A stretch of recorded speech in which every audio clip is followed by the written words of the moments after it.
Ujian promosi untuk mencapai gelar doktor dalam bidang ilmu hukum bagi Saudara Haidar Jidari dengan judul disertasi Hakikat Hak Pilih pada Pemilu Serentak berdasarkan suara sah nasional sebagai indikator prediksian threshold. Rektor Universitas Hasanuddin dalam hal ini diwakili oleh Dekan Fakultas Hukum Universitas Hasanuddin, Profesor Dr. Farida Fatintini SHMU, sebagai Ketua Sidang terbuka ujian promosi doktor secara luring terbatas dan daring. Ketua Sidang, promotor, kopromotor, dan para penguji dipersilahkan untuk memasuki ruang ujian promosi doktor. Hadirin yang hadir secara luring terbatas dipersilahkan berdiri.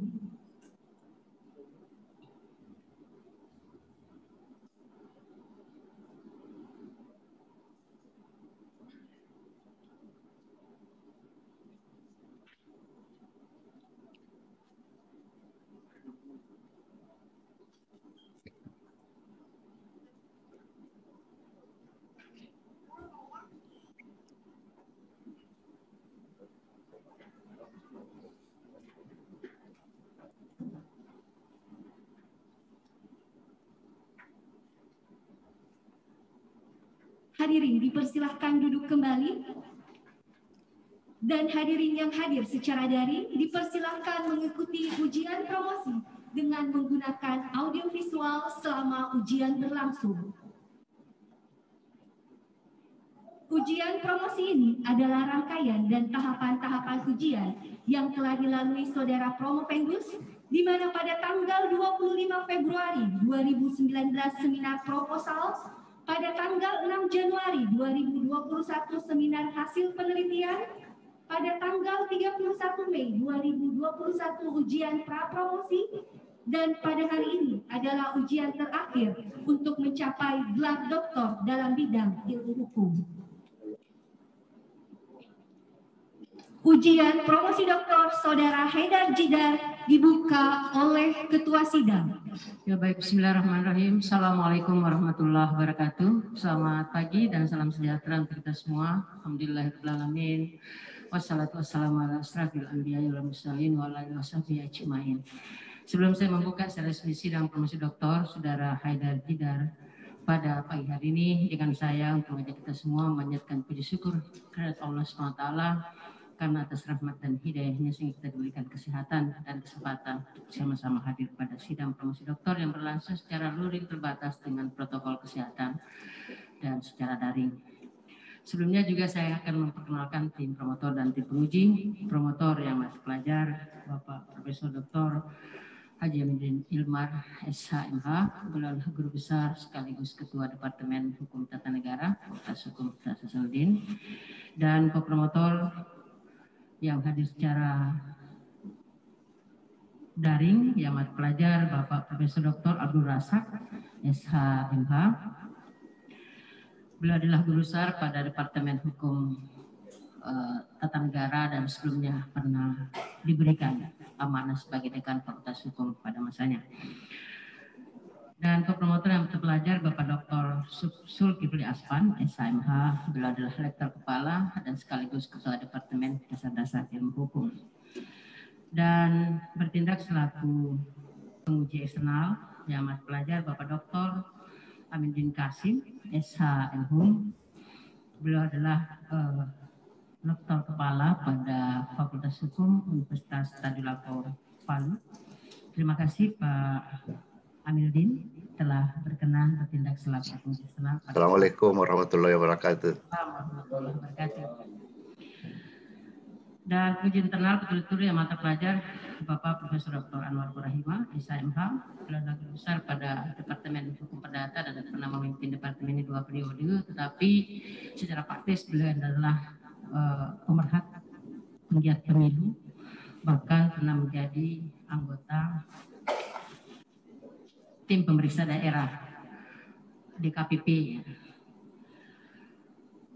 Dan yang masih pelajar Bapak Profesor Dr. Hamzah Halim SHMH yang hadir secara luring juga, Beliau adalah guru besar pada Departemen Hukum Acara dan saat ini diberi tugas tambahan selaku Wakil Dekan Bidang Akademik, Riset dan Inovasi.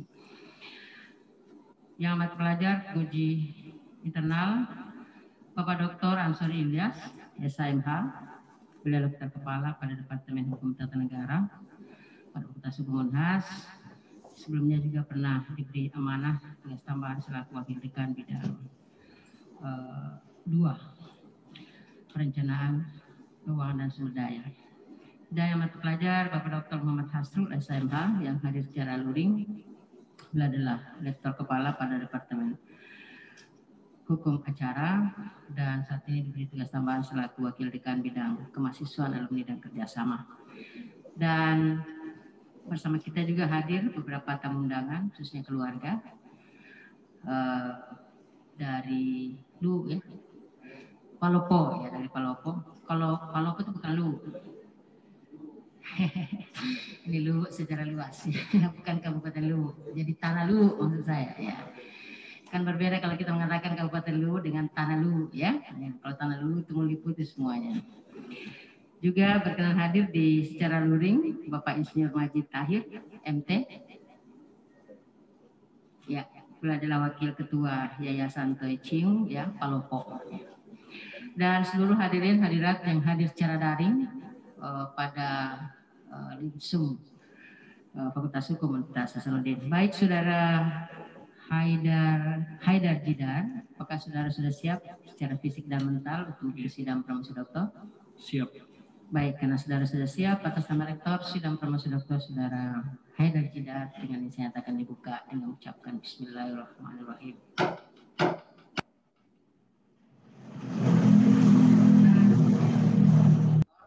Untuk memperkenalkan Promo Vendus, dengan hormat silakan. Terima kasih pimpinan sidang, Ibu Dekan Fakultas Hukum, Prof. Farida. Riwayat hidup dari Promo Vendus atas nama Saudara Haidar Jidar SHMH, tempat dan tanggal lahir Songka, Palopo, 12 Oktober 1982, agama Islam, jenis kelamin laki-laki, kewarganegaraan Indonesia, status menikah, nama istri Risma Ima Purnamasari, sarjana hukum magister penotariatan. Nama anak ada 3 orang, Muhammad Rahid Mubarak, Muhammad Rajendra Afisena, dan Muhammad Yuta Abkari. Nama orang tua, ayah almarhum Ida AMD, Ibu Mariana. Riwayat pendidikan tahun 1994, 87, SDN 311 Takalala Palopo, tahun 1994,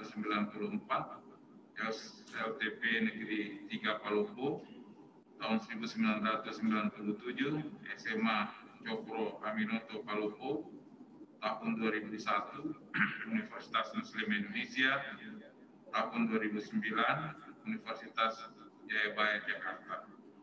Mulai tahun 2016 sampai sekarang melakukan program studi Universitas Hasanuddin Selatan 3. Ada beberapa keanggotaan dan juga sebagai pengurus di riwayat organisasi. Beberapa yang bisa saya sebut, yang pertama tahun 2006 Ketua Umum Hekmil Palopo, kemudian tahun 2007 pengurus PKPLMI Kota Palopo, kemudian 2008 DPD 2 AMPI Kota Palopo, kemudian 2020 Ketua Tekwal Kota Palopo, 2021-2025 Ketua Umum ISI Kota Palopo.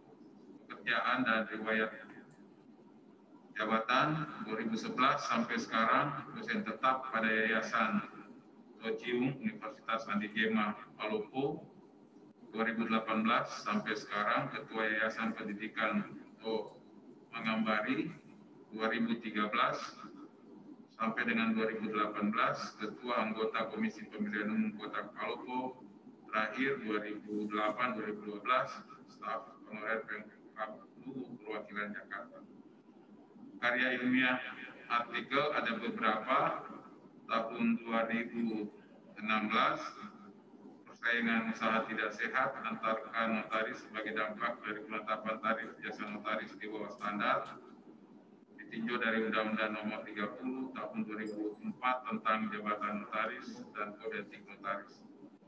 Tahun 2020 penyusunan naskah akademik dan rancangan perda inisiatif tentang pengelolaan persampahan Kabupaten Luwu 2021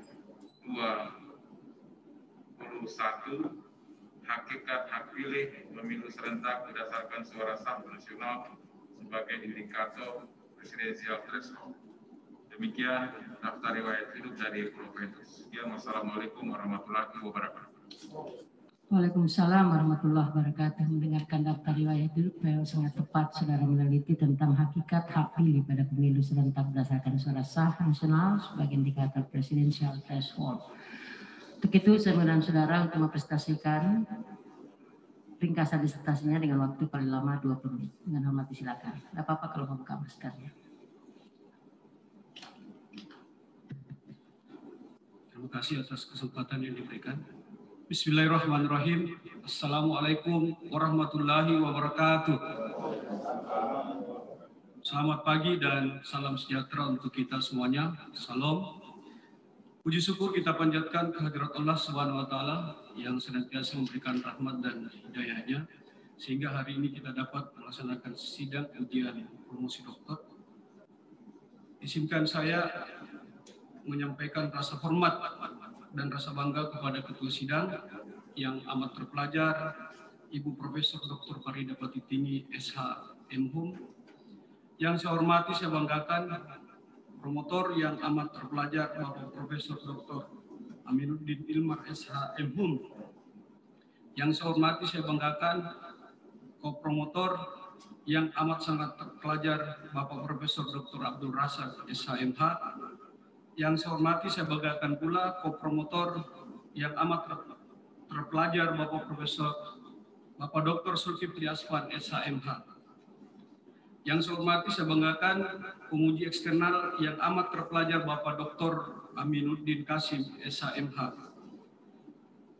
Para tim penguji internal yang saya hormati, saya banggakan berturut-turut saya sebut yang amat terpelajar Bapak Profesor Dr. Anwar Burahima SH.MH, yang amat terpelajar sangat terpelajar Bapak Profesor Dr. Hamzah Halim SH.MH, yang amat terpelajar Bapak Dr. Ansori Ilyas SH.MH, yang amat terpelajar Bapak Dr. Muhammad Asrul SH.MH, serta para hadirin peserta ujian promosi terbuka, baik yang hadir secara daring terbatas dan maupun luring terbatas maupun secara daring yang sama berbahagia. Baik Bapak Ibu, Ketua Sidang, Promotor, dan Penguji, izinkan kami menyampaikan presentase dengan share screen.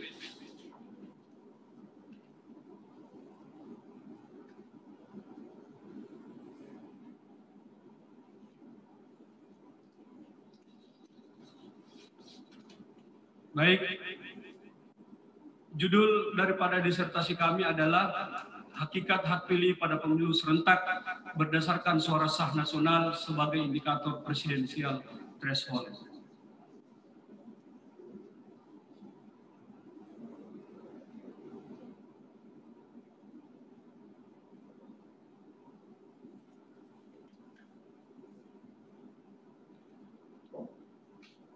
Adapun tim promotor yang hadir pada hari ini, yang pertama adalah Profesor Dr. Aminuddin Ilmar SH.MH, kopromotor Profesor Dr. Abdul Razak SH.MH, kopromotor Dr. Zulkifli Asfan SH.MH, dan tim penguji Profesor Dr. Anwar Burahima SH.MH dan Profesor Dr. Hamzah Halim SH.MH dan Bapak Dr. Ansori Ilyas SH.MH dan Dr. Muhammad Asrul SH.MH. Baik, dasolen daripada disertasi kami adalah Undang-Undang Dasar 1945, kemudian ada pasal 6A ayat 2 Undang-Undang Dasar 1945, Pasal 6B Undang-Undang Dasar 1945, Undang-Undang Nomor 39 Tahun 1999 tentang Hak Asasi Manusia, Pasal 222 Undang-Undang Nomor 7 Tahun 2017. Kemudian dasar penentuan presidensial threshold adalah hasil pemilu sebelumnya. Kemudian calon presiden dan wakil presiden harus memenuhi ambang batas perolehan kursi 20% untuk kursi DPR RI dan 25% untuk suara sah nasional. Dan selain penguatan presidensial threshold yang dianut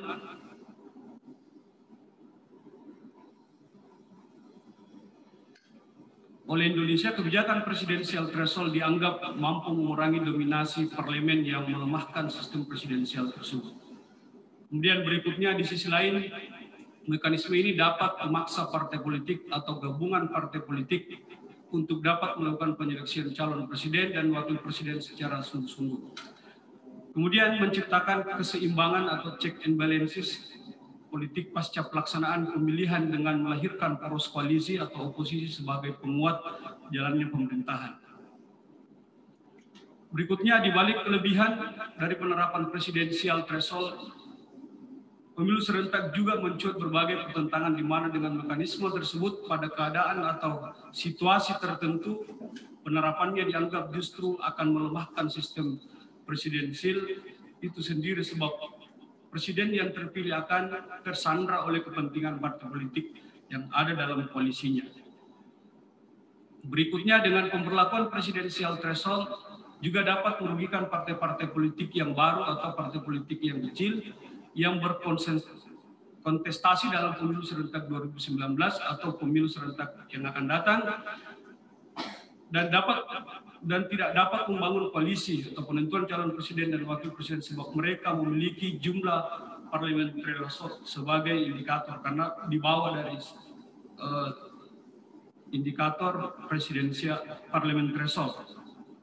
Berikutnya adalah dianggap telah menghilangkan makna pengakuan atau jaminan perlindungan dan kepastian hukum yang adil serta perlakuan yang sama bagi setiap warga negara di hadapan hukum, berdampak pada hilangnya atau kurangnya hak terhadap warga negara untuk dipilih dan memilih.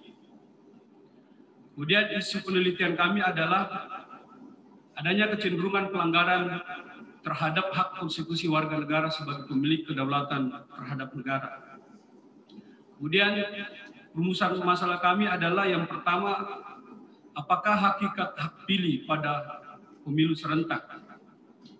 Yang kedua, bagaimana pengaturan hak pilih dalam pemilu serentak ditinjau dari peraturan perundang-undangan?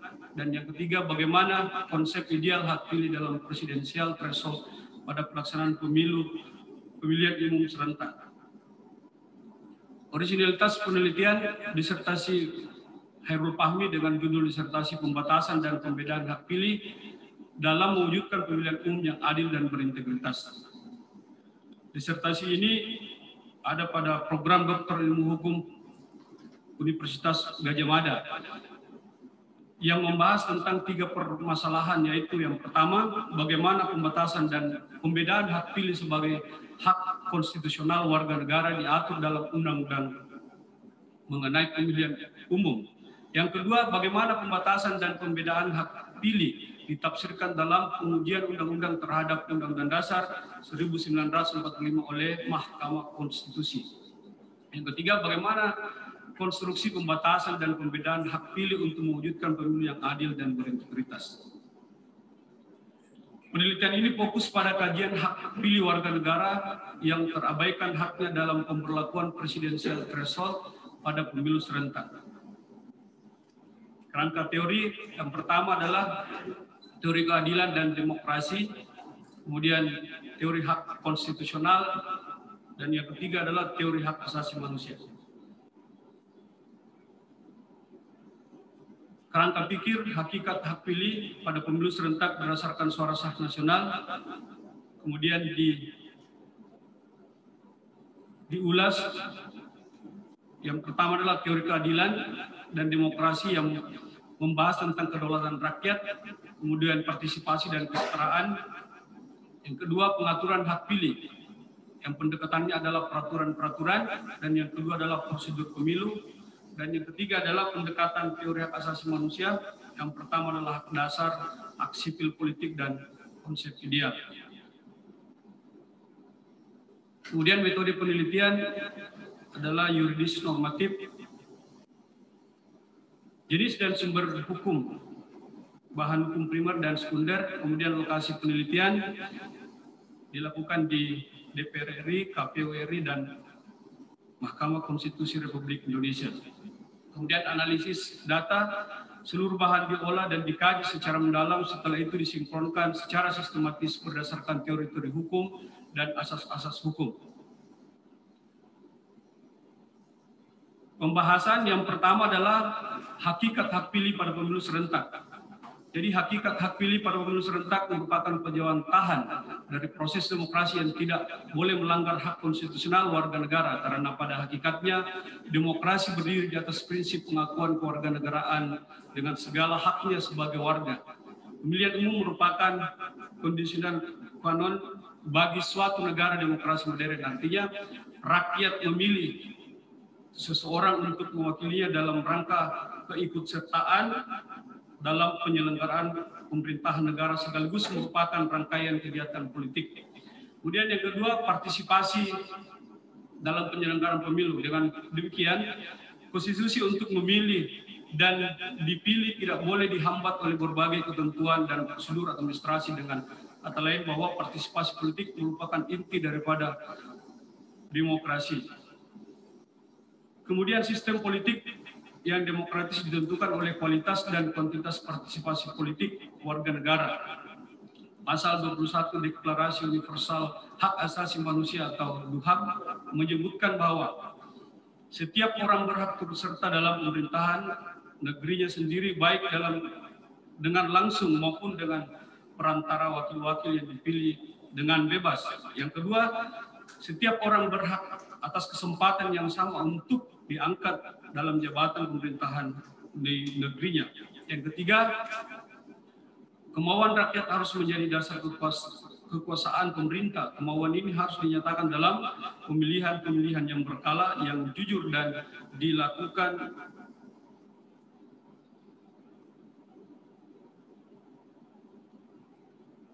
Kemudian yang ketiga, pendekatan kesetaraan ditinjau dari perspektif keadilan. Jadi prinsip keadilan tersebut menuntut perlakuan atau treatment yang berbeda mengenai pokok masalah yang sama, dalam hal ini pemilu terhadap anggota masyarakat yang mempunyai karakteristik yang berbeda, seperti kebebasan warga negara adalah kebebasan politik, hak untuk memilih dan dipilih menduduki jabatan publik, bersama dengan kebebasan berbicara dan berserikat, kebebasan berkeyakinan dan kebebasan berpikir, kebebasan seseorang seiring dengan kebebasan untuk mempertahankan hak milik. Kebebasan ini oleh prinsip pertama diharuskan setara karena warga suatu masyarakat yang adil mempunyai hak dasar yang sama. Kemudian pembahasan yang kedua adalah pengaturan hak pilih dalam pemilu serentak. Yang pertama ditinjau dari peraturan perundangan. Pentingnya peraturan perundangan dalam pemilu, kemudian disiapkan sejumlah instrumen hukum yang seperti peraturan Komisi Pemilihan Umum, kemudian peraturan Badan Pengawas Pemilu untuk memberikan sebuah jaminan dan pengawasan agar pemilih dapat menggunakan hak pilihnya pada hari pemilihan atau hari pencoblosan. Namun yang utama adalah bagaimana ketersediaan daftar pemilih yang akurat serta selanjutnya didasarkan atas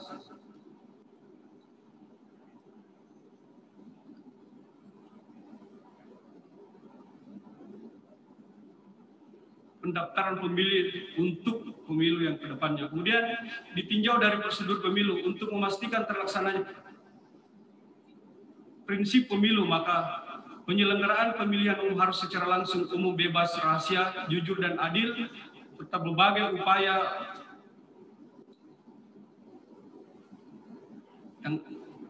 upaya dan strategi untuk memenangi terhadap hasil pemilihan. Keberadaan Badan Pengawas Pemilu dan Komisi Pemilihan Umum yang independen atau mandiri, namun tidak cukup hanya itu, tetapi pelibatan unsur masyarakat yang dibutuhkan dalam pengawasan dan menjadi hal yang penting demi tegaknya daulat hak pilih dalam sebuah pemilihan umum. Kemudian konsep ideal presidensial threshold. Yang pertama adalah hak dasar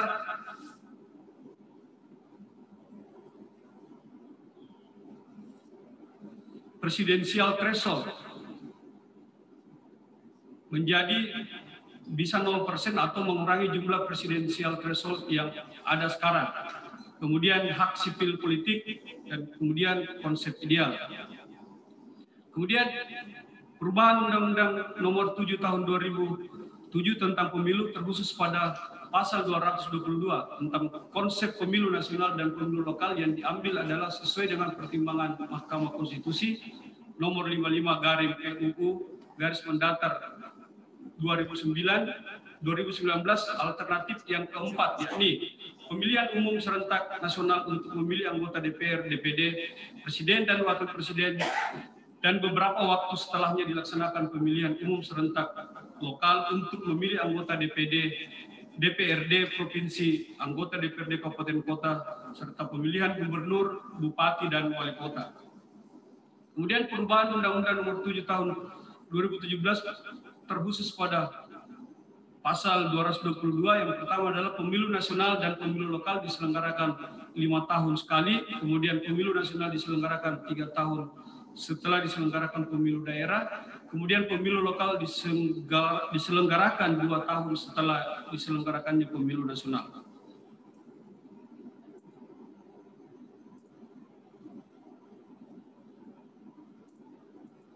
Kesimpulan. Yang pertama, hakikat hak pilih merupakan hak mutlak bagi setiap orang atau warga negara yang bersifat pokok dan fundamental dalam pelaksanaan kemajuan, pemenuhan dan jaminan perlindungan hak asasi manusia atas hak politik untuk memilih dan dipilih dalam pemilihan umum presiden dan wakil presiden. Yang kedua, pengaturan hak pilih pada pemilu serentak telah diatur dalam peraturan perundang-undangan, baik dalam peraturan undang-undang pemilu, peraturan komisi pemilihan umum atau PKPU, peraturan badan pengawas pemilu atau Perbawaslu, dan putusan Mahkamah Konstitusi yang mengejawantahkan hak pilih sebagai kedaulatan tertinggi yang dimiliki oleh setiap warga negara, di mana hak warga negara dijamin dalam konstitusi. Yang ketiga, konsep ideal pemilu serentak yang akan datang dapat dibagi menjadi dua, yaitu pemilu nasional yang menyatukan pemilihan umum presiden, DPR, DPD, dan yang kedua pemilu lokal yang menyatukan pemilihan gubernur, bupati, wali kota, DPRD provinsi, dan DPRD kabupaten kota. Penyelenggaraan pemilu diawali dengan pemilu nasional untuk memilih presiden, anggota DPR dan DPD, dan setelah beberapa bulan kemudian diselenggarakan pemilu lokal untuk memilih pemilihan gubernur, bupati, wali kota, DPRD provinsi, dan DPRD kabupaten kota.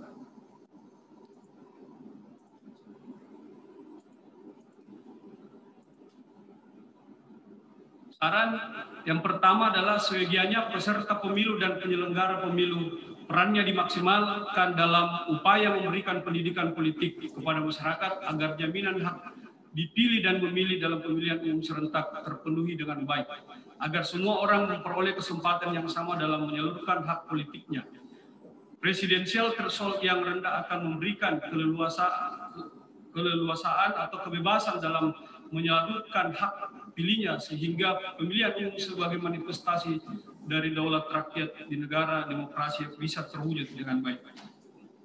Kemudian saran yang kedua adalah seyogianya pengaturan hak pilih pada pemilu serentak yang akan datang sangat diharapkan pembuat undang-undang mengantisipasi sejak awal dengan cermat dan penuh pertimbangan yang matang dalam membuat model atau regulasi teknis dalam pelaksanaan pemilu serentak. Kemudian yang ketiga, seyogianya konsep ideal hak pilih pada pemilu serentak dapat dijawantahkan dalam putusan Mahkamah Konstitusi nomor 55/PUU 2019. Yang pertama adalah pemilu nasional, yaitu menyatukan pemilihan umum Presiden, DPR, dan DPD. Dan pemilihan yang kedua adalah pemilihan lokal yang menyatukan pemilihan gubernur, bupati, wali kota. Dan penyelenggaraan pemilihan diawali dengan pemilu nasional untuk memilih Presiden dan anggota DPR dan DPD, dan setelahnya beberapa bulan kemudian diselenggarakan pemilu lokal untuk memilih pemilihan gubernur, bupati, wali kota, dan DPR provinsi dan DPRD kabupaten kota. Demikian, terima kasih. Saya kembalikan kepada Ketua Sidang. Ya, baik Saudara Romo Vendus, selanjutnya saya akan mengundang tim promotor dan tim penguji untuk mengajukan sanggahan-sanggahan. Namun sebelum saya persilakan, saya perlu mengingatkan waktu bahwa waktu masing-masing penguji hanya 5 menit. Namun khusus untuk penguji eksternal, kami tidak batasi, hanya minta menyesuaikan saja. Dan seperti biasa, promotor akan menyampaikan sanggahan, klarifikasi maupun apresiasi terhadap instansi ini. Untuk itu, pada kesempatan pertama, saya mengundang co-promotor yang amat pelajar, Bapak Profesor Dr. Abdul Razak, SHMH, untuk mengajukan sanggahan. Silakan, Prof.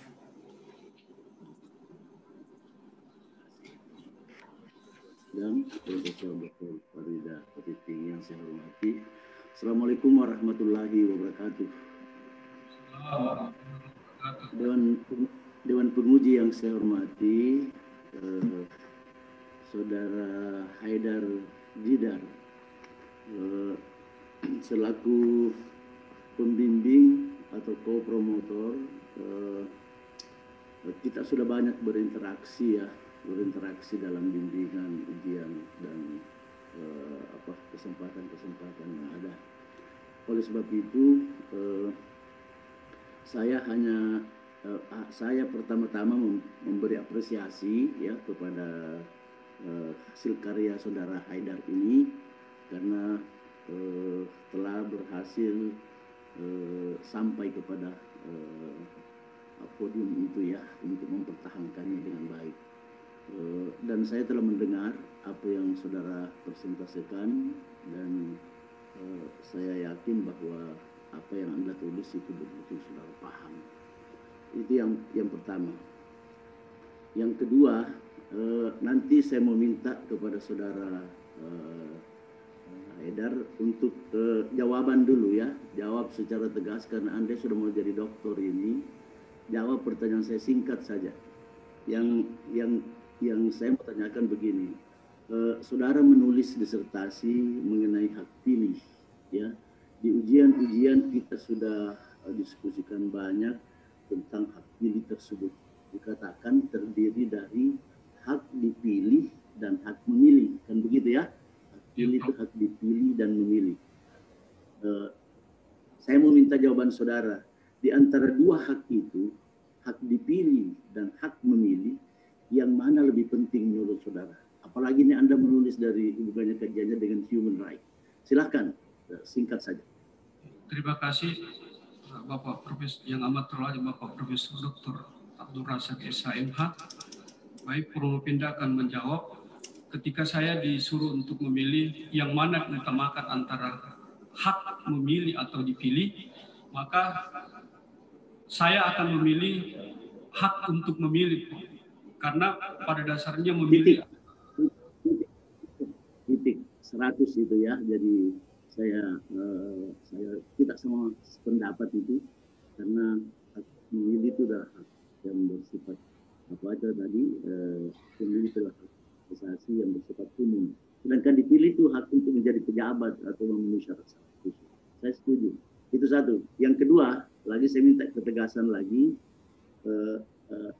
Saudara juga mempersoalkan tentang presidential threshold, ya. Kata tegas juga, yes or not saja ini. Saudara setuju atau tidak itu presidential threshold? Setuju atau tidak? Saya tidak setuju, Prof. Tidak setuju ya? Prof. Tidak setuju. Oke, jadi dua itu tegas saya sudah pegang. Standing saudara itu selaku calon dokter ini, ya, saudara tidak setuju dengan presidential threshold, karena ini banyak pandangan ini ya kalau mengenai presidential threshold. Ada yang setuju, ada yang tidak setuju. Saudara tidak setuju. Saya tahu apa alasan-alasan saudara, tapi saya tidak menginginkan saudara tidak perlu ditumpahkan di sini. Yang perlu lagi klarifikasi, saudara Haidar Jidan, Dewan Penguji yang saya hormati, saudara itu ya menulis kesimpulan, ya menulis kesimpulan. Saya hanya saja meminta saudara lebih hati-hati dalam membuat kesimpulan dan menulis. Ya, di situ dikatakan di kesimpulan pertama merupakan hak mutlak bagi setiap orang atau warga negara. Ya, kesimpulan pertama saya garis bawahi saja, setiap orang atau warga negara. Berbeda tidak itu, saudara Haidar? Sama saja, Prof. Setiap orang atau ya? warga negara. Berbeda kan? Berbeda. Hak pilih itu hak mutlak atau fundamental bagi warga negara setiap orang. Merupakan hak kita di Indonesia. Hak mutlak. Warga negara atau setiap orang? Setiap orang, Prof. Oh, jadi biar bukan warga negara. Harus. Itu yang orang datang, ya?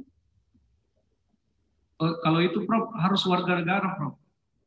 Yang makanya itu hati-hati. Kau kaji ini kajian apa itu kajian human rights tadi. Kita bedakan itu, ya.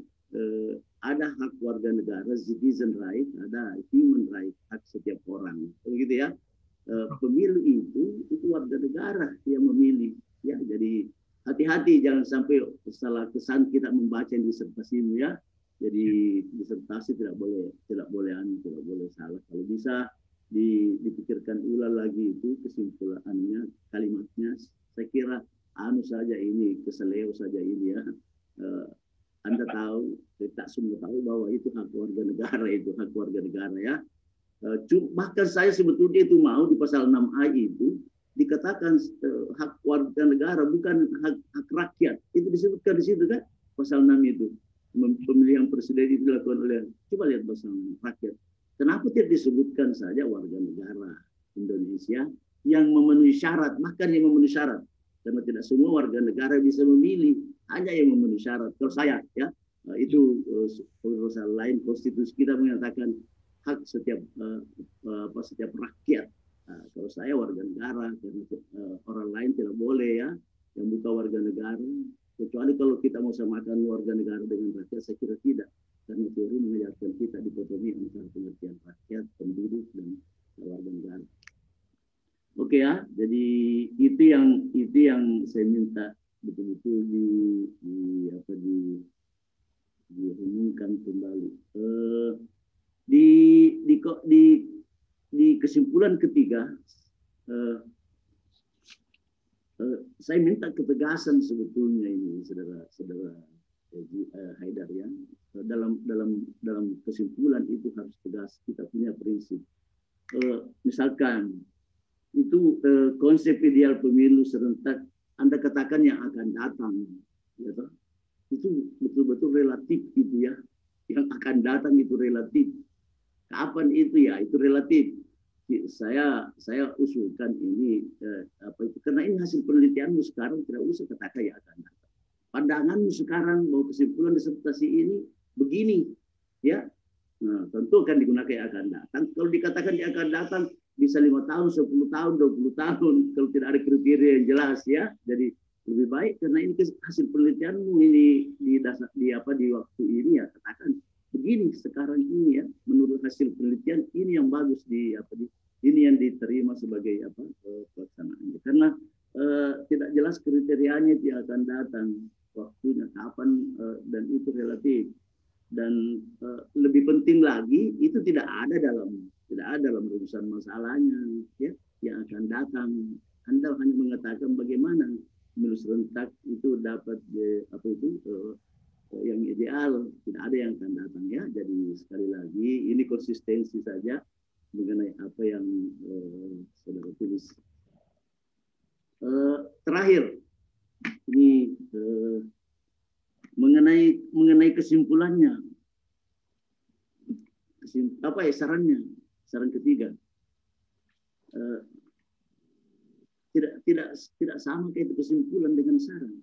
Bisa barangkali dikemukakan apa perbedaan kesimpulan saudara misalnya, karena saya baca kesimpulannya, sarannya, apa itu, apa bedanya?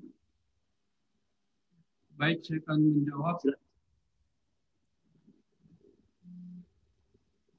Untuk saran yang ketiga, Prof, bahwa dengan adanya putusan Mahkamah Konstitusi nomor 55 tahun 2019, bahwa di situ ada 6 model yang ditawarkan oleh Mahkamah Konstitusi, tapi Permopindus mempertegas ada 2 tawaran Mahkamah Konstitusi itu yang menurut Permopindus itu ideal untuk dilaksanakan pada pemilu berikutnya, Prof, di tahun 2024.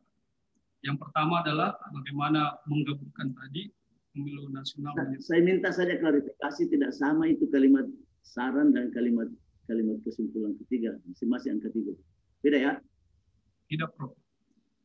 Tidak ya? Oke, itu saja. Terima kasih. Saya kembalikan kepada Ketua Dekan, Profesor Farida.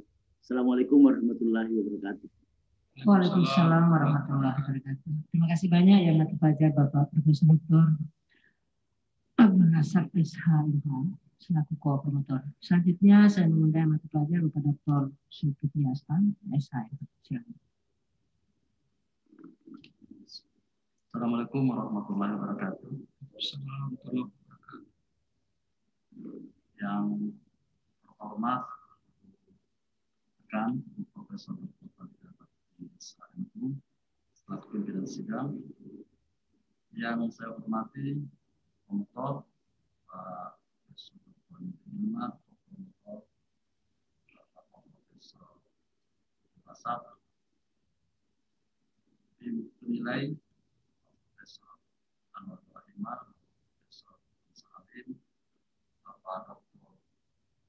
Ansor Ilyas, Pak Muhammad Nasrul, dan eksternal Bapak Aminuddin. Hadirin yang saya hormati, Saudara Konfendus, Pak Haidar Tidak, sebagai promotor sama dengan Pak Muslim dan Rasab, saya memberikan apresiasi kepada Saudara Konfendus karena kita sudah bersama-sama sampai pada ini beberapa diskusi, beberapa konsultasi terkait dengan karya disertasi saudara. Tapi tadi ada beberapa hal yang ingin saya tanyakan juga terkait fokus saudara pada hak pilih, ya. Jadi sebetulnya ini ada 2 hal. Yang pertama, hak pilih sebagai tadi apa yang disebut dengan right. Begitu dia menjadi hak asasi, maka menjadi mutlak. Tapi ketika dia menjadi hak untuk dipilih dan memilih, itu ada persyaratan-persyaratan termasuk kepada warga negara.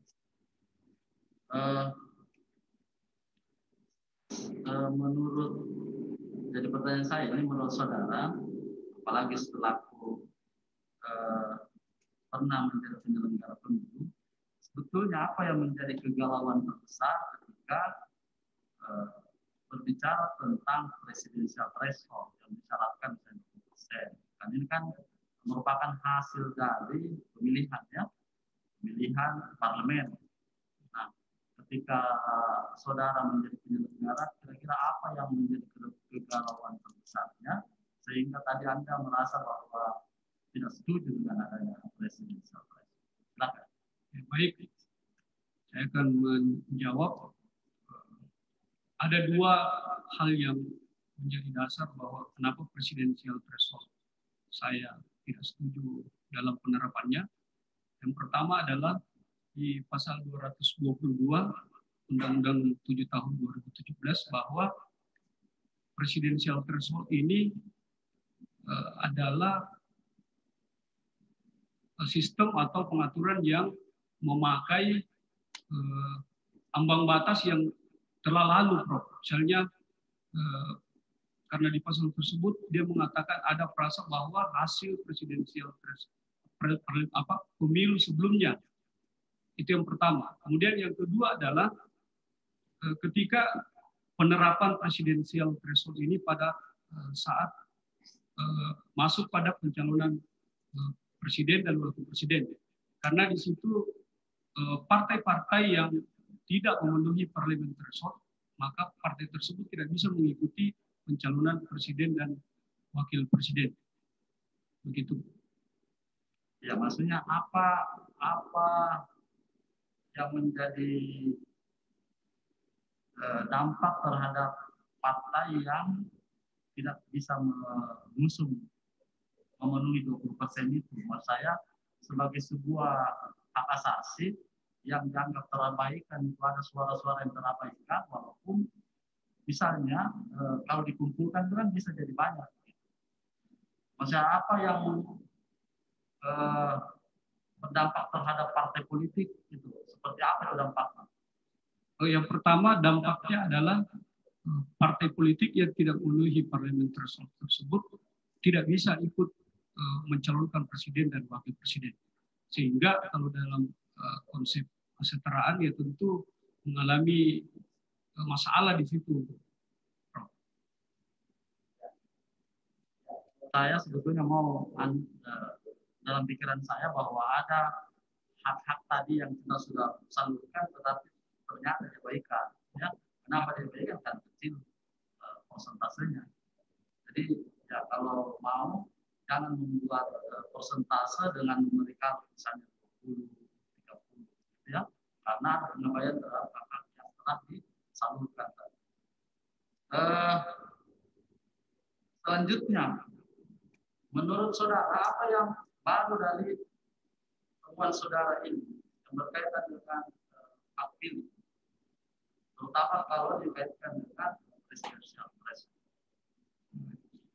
Baik, Bendus akan menjawab. Hal yang baru dalam penelitian ini adalah bagaimana dari putusan Mahkamah Konstitusi yang 6 model tersebut, maka di poin 4 dan poin 5 itu adalah yang menurut Promopendus itu sangat ideal untuk dilakukan pemilu di 2024 nantinya. Dengan memakai sistem apa itu? Ada pilihan sistem atau? Kalau saya itu menurunkan ambang batas yang ada supaya kontestasi pemilihan presiden dan wakil presiden itu bisa diikuti beberapa calon presiden, jangan seperti di model pemilihan presiden di 2 periode terakhir ini, itu selalu pasti ujung-ujungnya akan melakukan konsultasi hanya 2 pasangan calon, sehingga kalau ambang batas tersebut atau presidensial threshold tersebut diturunkan, itu bisa mengakomodir beberapa pasangan calon. Dengan cara apa saudara lakukan supaya bisa terakomodasi pendapat? Bisa dengan perubahan atau revisi di pasal 222.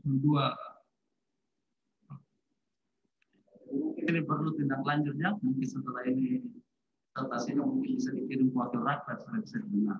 Ya, baik. Terima kasih. Sekian dari saya kembalikan kepada Ibu Rekan selaku sidang. Assalamualaikum warahmatullahi wabarakatuh. Assalamualaikum warahmatullahi wabarakatuh. Selanjutnya saya terima kasih yang berhadir Bapak Dr. Zulkifli Asman selaku koordinator. Selanjutnya saya akan mengundang dengan hormat penguji eksternal yang mata pelajar Bapak Dr. Aminuddin Kasim, SHMH. Silakan Pak. Terima kasih. Assalamualaikum warahmatullahi wabarakatuh. Ya, yang saya hormati Dekan Fakultas Hukum sekaligus Ketua Penguji, amat sangat terpelajar Profesor Dr. Farida Patitinggi. Terima kasih sekali lagi telah memberi ruang bagi saya untuk terlibat dalam penguji eksternal pada ujian promosi doktor saudara Haidar. Kemudian yang saya banggakan, mantan pembimbing saya, amat terpelajar Profesor Dr. Aminuddin Ilmar. Saya dibimbing beliau di S2 dulu. Kemudian amat sangat terpelajar Profesor Dr. Durazak SHMH, amat sangat terpelajar Dr. Zulkifli Aspan, kemudian amat sangat terpelajar Profesor Dr. Anwar Rahimah SHMH, Profesor Dr. Hamzah Halim SHMH, amat sangat terpelajar Dr. Ansar Ilyas SHMH, Dr. Muhammad Hairul. Saudara Profendus kandidat, sebenarnya apa saya ingin tanyakan sudah disinggung tadi Prof. Razak, tapi nggak apa-apa saya menambahkan ada sisi lain tambahannya. Hak pilih ini berbasis pada teori-teori HAM, iya, teori-teori kesetaraan. Banyak sekali ahli yang mengemukakan itu. Kalau kita misalnya merujuk pada hard, treat like, cases like, treat different, cases different. Perlakukan orang yang sama dengan cara-cara yang sama, dan perlakukan orang berbeda dengan cara-cara berbeda. Nah, Undang-Undang Pemilu mengimplementasikan hak asasi manusia, ya, tapi dalam konteks every citizen. Kalau di ICCPR-nya, kalau UDHR-nya everyone, ya. Undang-Undang Pemilu kita belum menunjukkan ada prinsip kesetaraan dalam arti mengimplementasikan HAM. Kalau polisi, TNI, Polri tidak diberi kesempatan menggunakan hak pilihnya, iya. Padahal mungkin alasan trauma politik masa lalu, atau mungkin karena ada bacaan bahwa secara politik polisi, TNI, Polri itu selalu menggunakan doktrin sisi komando. Jadi apa atasan bilang. Tapi ada warga negara yang lain juga seperti jaksa, saya lihat dia juga sistem komando. Selalu saya dengar, siap, siap, siap. Nah kalau jaksa diberikan hak pilih, sementara Polri dan TNI tidak diberikan, bukankah ini menunjukkan kesan diskriminatif? Iya. Nah, yang saya ingin tanyakan bagaimana pandangan kandidat Haidar melihat persoalan ini. Kok polisi, TNI tidak diberikan hak pilih, tapi jaksa diberikan hak pilih. Ini juga kelompok yang warga negara yang seharusnya idealnya harus memiliki hak untuk memilih. Nah, kalau ASN kan dari dulu begitu. Kira-kira bagaimana Pak kandidat? Ya, terima kasih. Singkat saja ya. Mungkin akan untuk menjawab. Meskipun sebenarnya TNI Polri ini sudah sangat jelas diatur bahwa kedua institusi tersebut tidak diberikan hak untuk memilih dalam proses pemilihan umum, sehingga menurut Promopendus bahwa hal tersebut sebenarnya perlu dilakukan perubahan atau perlu dilakukan perubahan karena kedua institusi adalah sebenarnya warga negara juga. Sehingga dalam menurut kami bahwa TNI Polri itu merupakan warga negara sehingga harus memiliki hak yang sama. Nah, kemudian hak tersebut telah diatur dalam Undang-Undang Dasar 1945 sebagaimana tercantum dalam pasal 27 ayat 2, kemudian pasal 31 ayat 2. Nah, kemudian salah satu di dalamnya adalah bagaimana hak tersebut dijamin, hak politiknya yang mencakup terkait dengan hak memilih dan dipilih. Nah, kemudian selanjutnya di dalam konsep hak asasi manusia, keberadaan kedua institusi tersebut adalah bagaimana dalam TNI Polri ini diberikan sebenarnya bisa juga diberikan kesempatan untuk hak memilih dan dipilih karena menyangkut tentang bagaimana kesetaraan dalam warga negara. Sekira begitu. Ya, ya, saya setuju sebenarnya itu. Ke depan mau tidak mau kita harus pikirkan karena ini kan berdasarkan trauma masa lalu. Di beberapa negara juga macam tentara itu diberikan hak untuk memilih. Ya oke. Saya satu lagi idealnya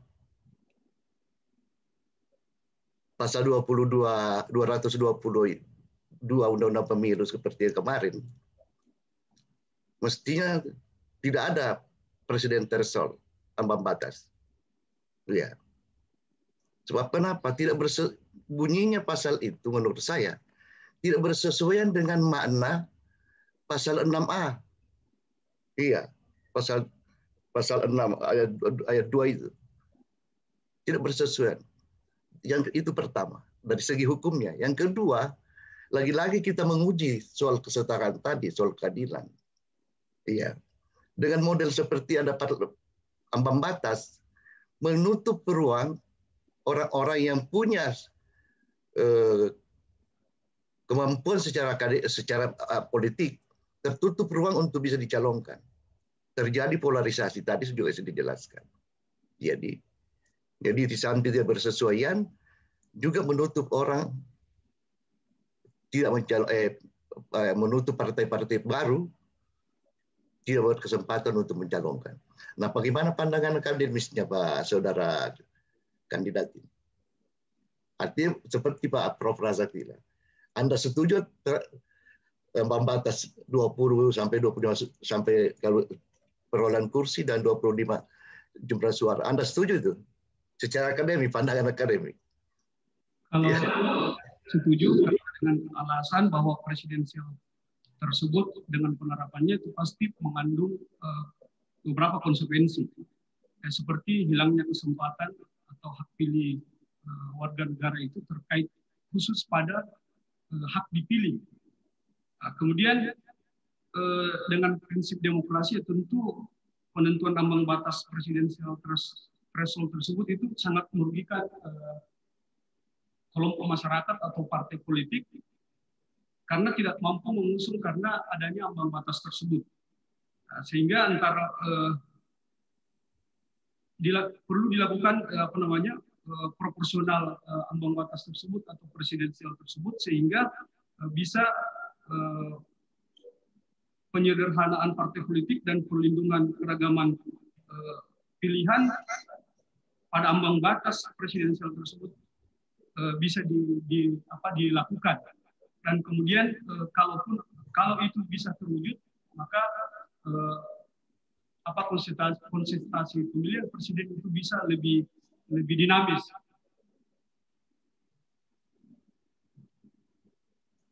Cukup. Ya. Ya. Saya kira saya kembalikan kepada Ketua Penguji. Makasih. Assalamualaikum warahmatullahi wabarakatuh. Salam. Baik, terima kasih. Hemat saja Bapak Dr. Amiruddin Qasim, SIMO. Sehat-sehat selalu Pak di semua keluarga di Palu. Salam hormat untuk semuanya. Selanjutnya saya akan mengundang penguji internal. Kesempatan pertama saya mengundang hormat hemat pelajar Bapak Profesor Dr. Anwar Warahimah, SIMO. Silakan.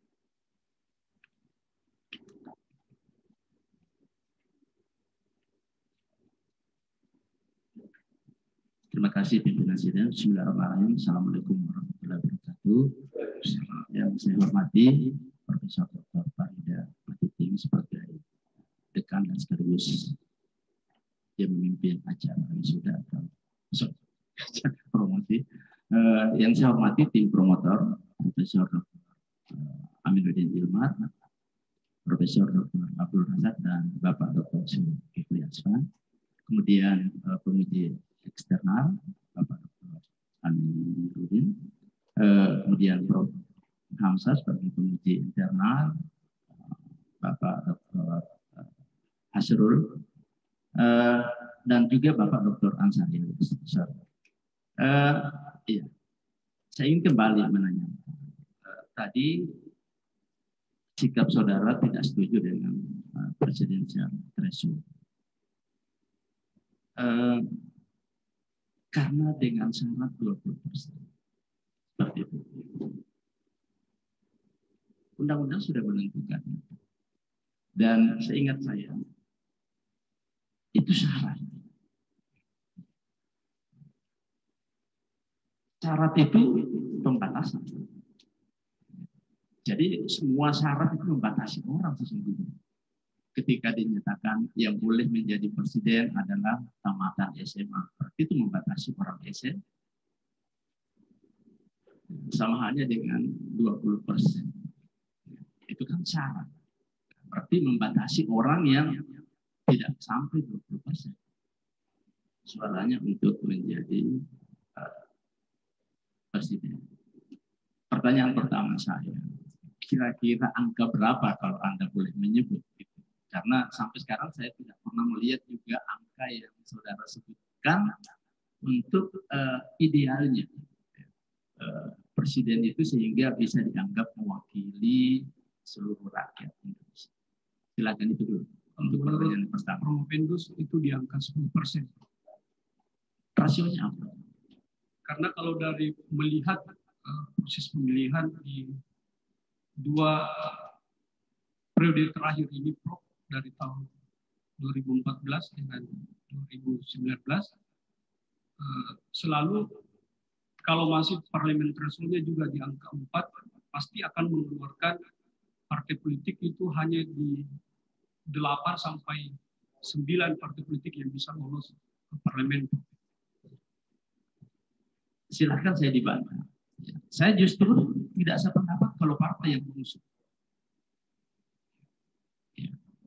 Walaupun di dalam undang-undang pemilu disebutkan bahwa peserta pemilu untuk anggota DPR atau legislatif itu adalah partai. Tetapi dalam kenyataan orang semua memilih orang. Buktinya orang yang baru pindah ke partai A tiba-tiba dia terpilih karena uang. Jadi bukan karena partai. Ya. Mohon maaf, saya punya om itu 5 kali periode duduk di DPR dan itu pindah-pindah partai. Saya bilang, om, seandainya ada partai komunis dan masuk ke di situ masih terpilih, ya, waktu sembarangan. Artinya orang itu bukan melihat partainya, tetapi orangnya.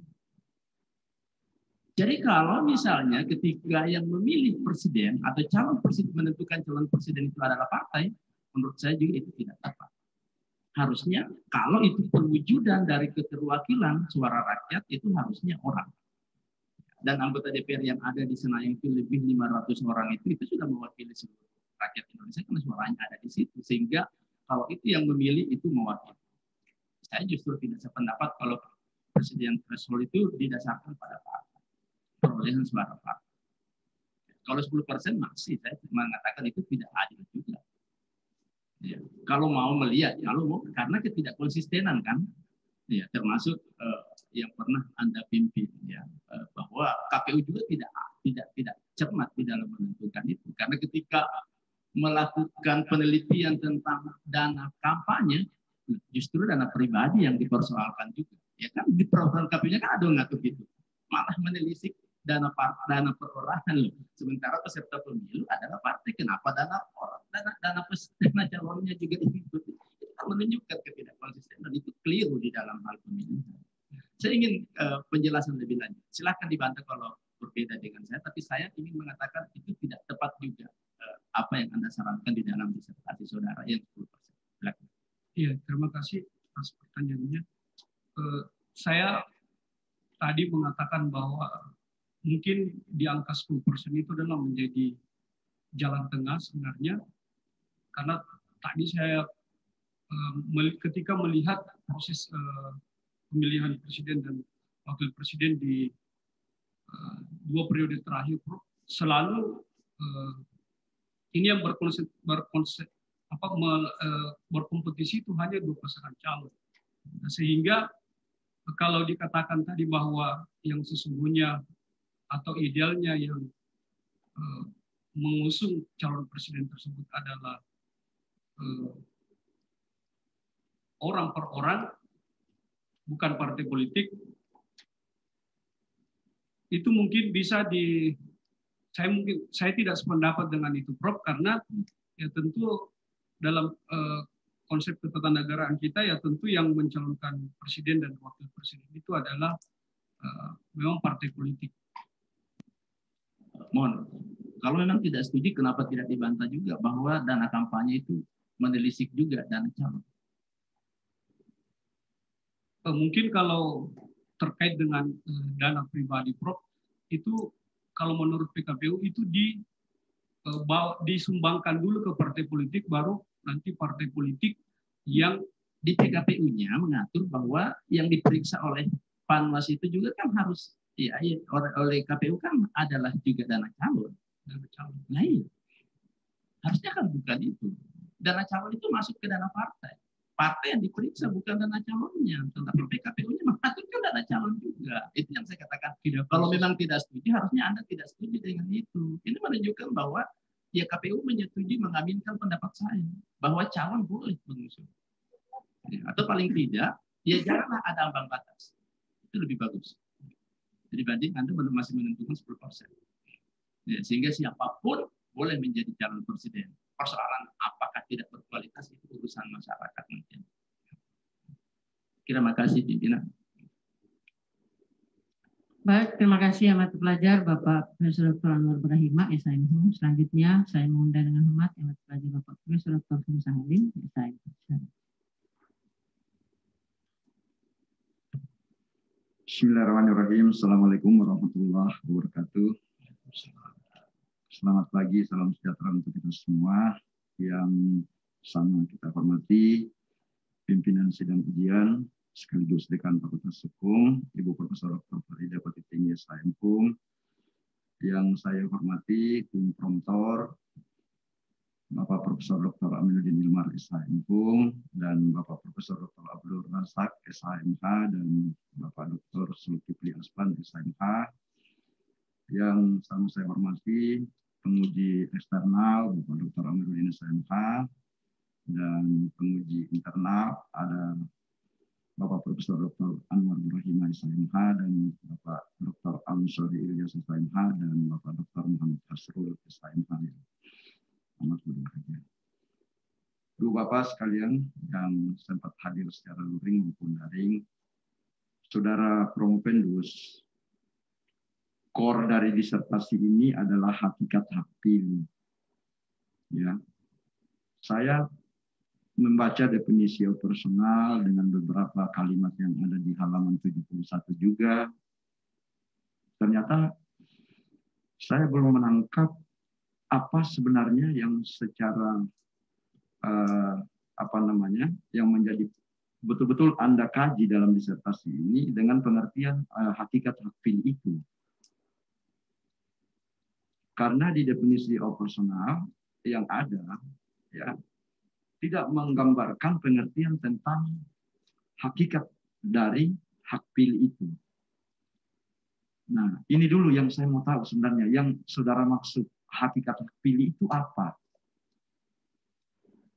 Silakan.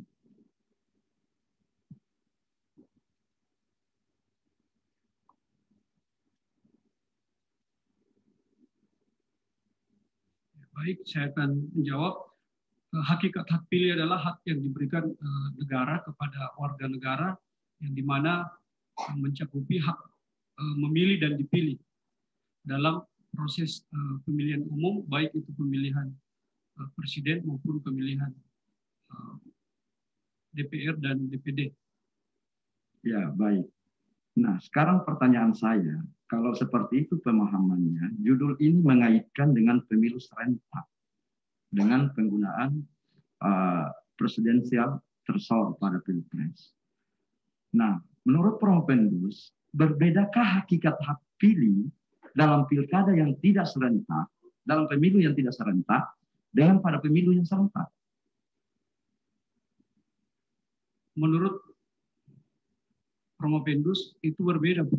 Di mana perbedaannya? Karena kalau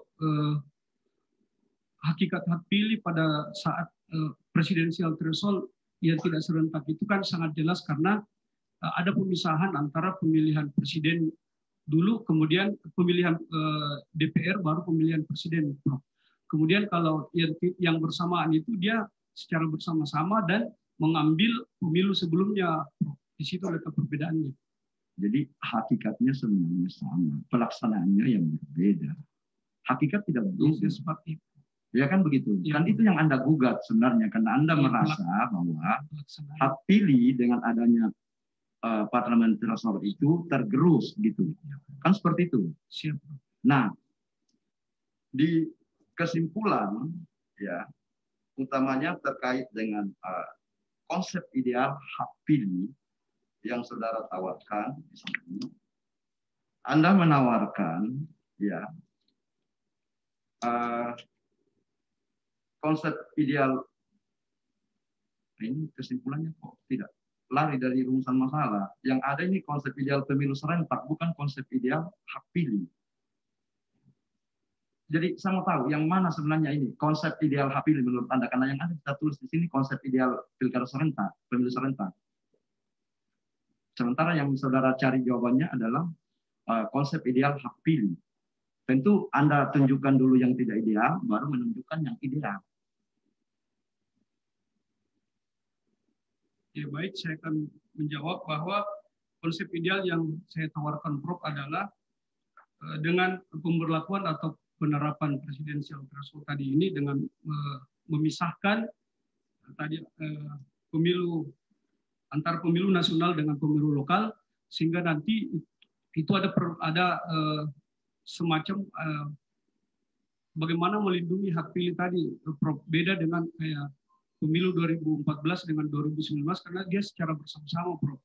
Kalau nantinya itu dilakukan sehingga dia pemisahan tadi antara pemilihan presiden dan pemilu lokal dan pemilu nasional bisa terwakili nanti. Nah, ini sebenarnya kalau Anda konsisten dengan tipe penelitian Anda katakan penelitian normatif, kan sebenarnya kalau kita melihat hak pilih di konstitusi kita itu cantulannya ada pada 4 pasal sebenarnya. Ada di pasal 1 ayat 2, kemudian pasal 6A ayat 1, kemudian pasal 19 ayat 1 dan pasal 22C. Mestinya sebenarnya itu yang Anda geledah sebenarnya. Gimana sebenarnya hakikat hak pilih dalam konteks norma yang ada di konstitusi itu, kemudian jabarannya ke bawah ke undang-undang gitu. Nah, kemudian di saran ya, saya ingin memperjelas lagi ini. Di saran yang kedua, Anda ingin mengatakan bahwa Promopendus mengatakan bahwa seyogianya pengaturan hak pilih pada pemilu serentak yang akan datang itu sangat diharapkan pembuat undang-undang mengantisipasi sejak awal dengan cermat dan penuh pertimbangan. Nah, ini kalimat seolah-olah Promopendus ingin mengatakan bahwa undang-undang yang ada sekarang itu dibuat dengan tidak cermat dan tidak dengan pertimbangan yang matang. Coba dijelaskan ke saya yang mana yang Anda maksud tidak cermat dan tidak matang itu. Ya, baik. Menurut Promopendus bahwa yang dianggap tidak cermat tersebut atau dianggap tidak mengantisipasi sejak awal, yang pertama adalah berkaitan dengan pasal 222 Undang-Undang Nomor 7 Tahun 2017 bahwa pemilu yang dilakukan pemilu presiden dan wakil presiden itu akan memakai hasil daripada pemilu sebelumnya, bukan pada pemilu yang secara bersamaan dilakukan.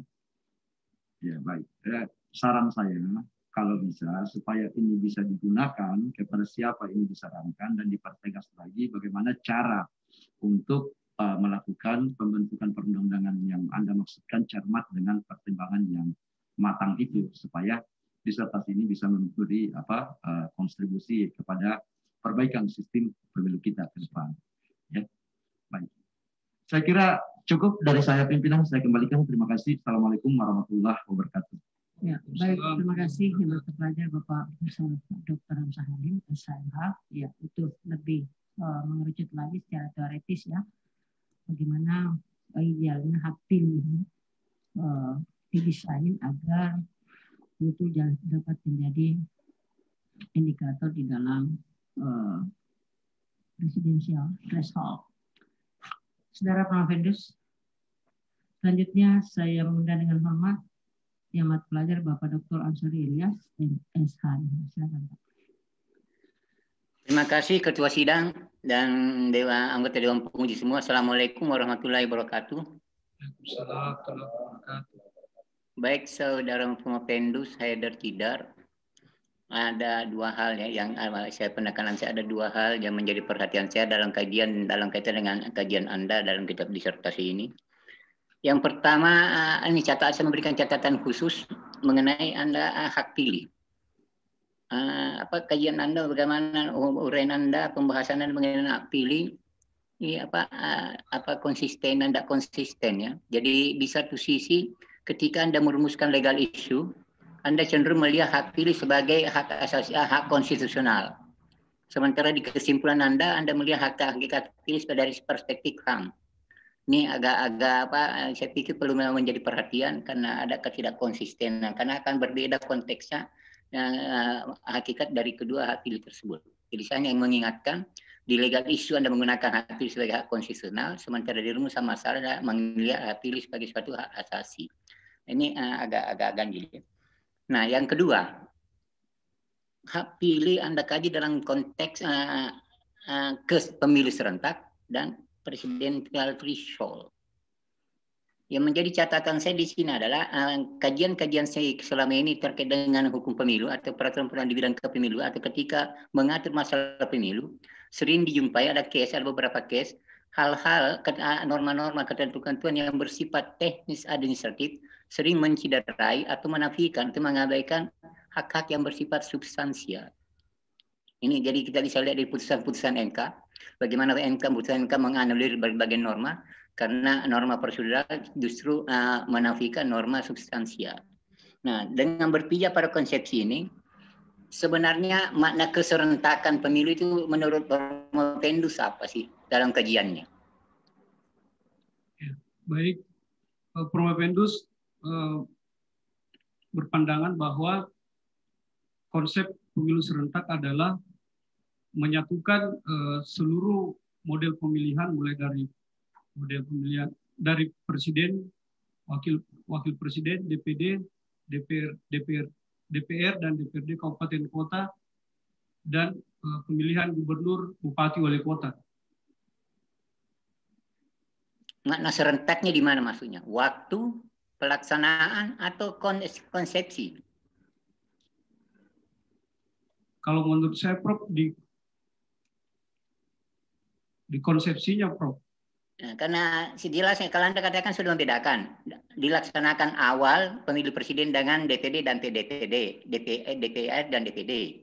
Kemudian menyusul gubernur, bupati, dan DPRD. Begitu tawaran Anda?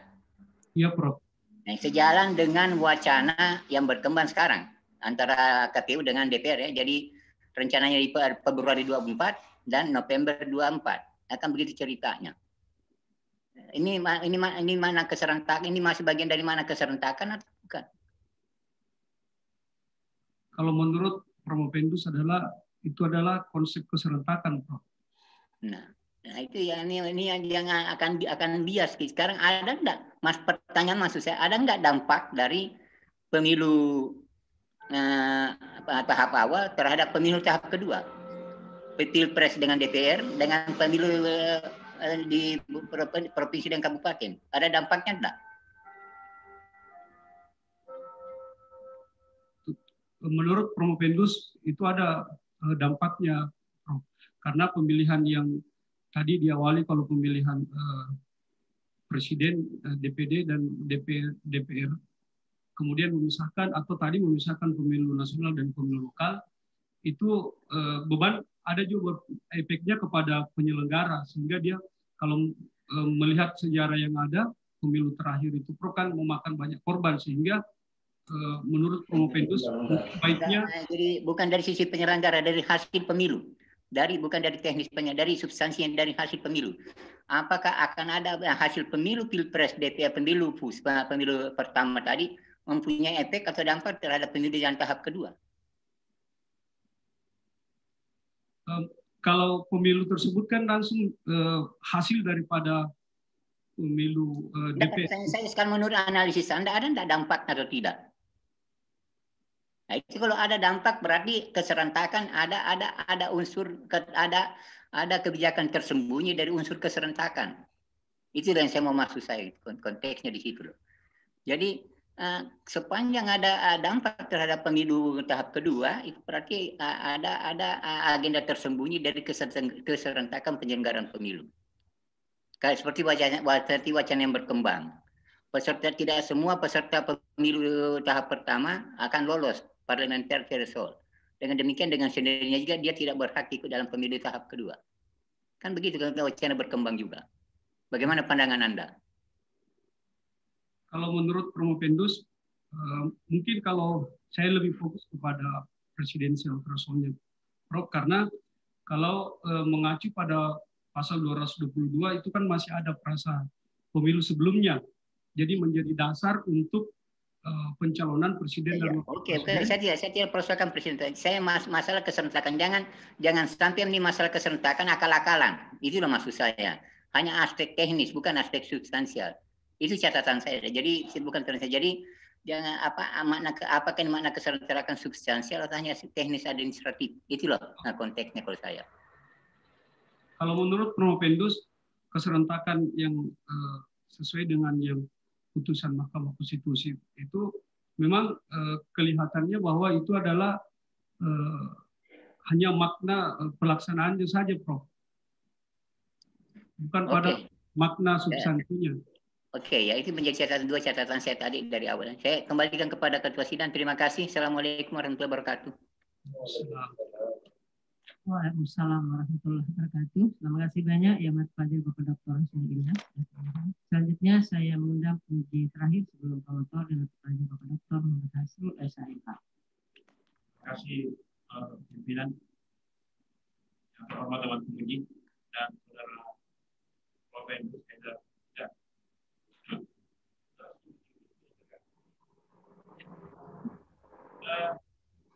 Di sini sudah tuliskan bahwa penerapan presidensial di Seoul ujungnya akan menimbulkan polarisasi yang sangat kuat antara calon.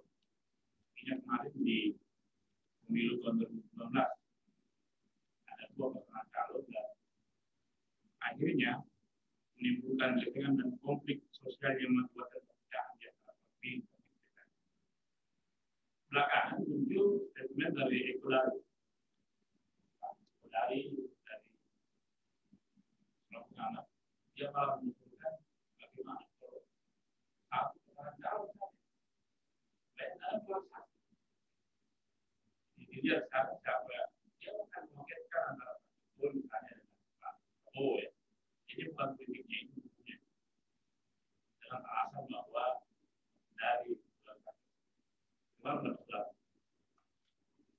terima kasih atas pertanyaannya.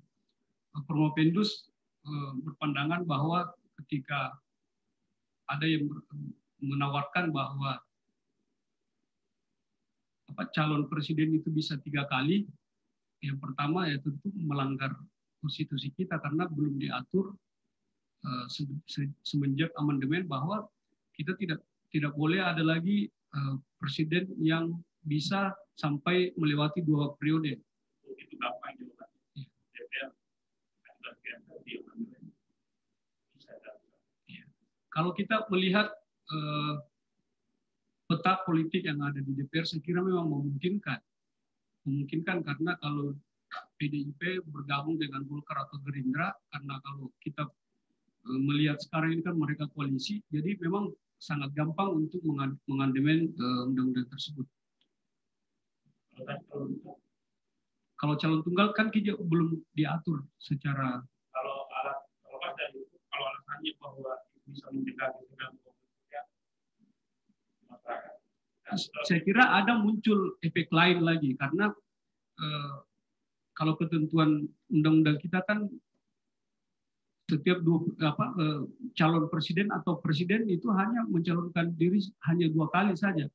Nah, tetapi kalau ada yang lain seperti itu, tentu pasti ada pertentangan dari justru partai politik, kemudian pengamat, dan mungkin kalangan kampus juga bisa melakukan itu karena lagi-lagi saya bilang bahwa ini belum diatur secara tegas dan belum diatur dalam undang-undang.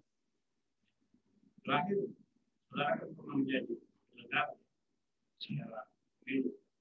Disebutkan bahwa hak pemilihan dipilih itu kan bagian dari hak yang dimiliki Kemudian setiap orang yang akan memilih harus bebas dari intervensi, diskriminasi, bahkan tidak kekerasan, juga kekerasan.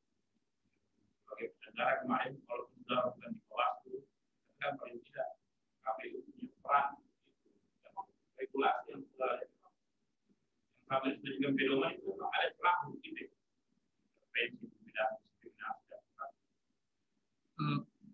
Kalau saya melihat dari ketentuan yang ada atau peraturan yang ada terkait dengan pemenuhan hak pilih dan dipilih, itu memang ada celah untuk dilakukan atau ada momen-momen tertentu itu bisa dilakukan intervensi, seperti misalnya seorang calon, baik itu mulai dari calon presiden, gubernur maupun bupati wali kota, karena di situ mereka hanya cuti. Jadi beda dengan calon yang lain. Kalau calon yang petahana itu mereka cuma cuti, sehingga proses intimidasi itu masih bisa berlangsung. Proses money politik itu bisa berlangsung karena kekuasaan seorang calon tersebut sebagai petahana itu masih terbuka peluang untuk melakukan hal tersebut. Saya kira masih begitu. Karena belum ada pasal-pasal tertentu yang akan saya kira itu bersifat individu. Kalau saya pernah diintervensi, tapi itu sifatnya iya.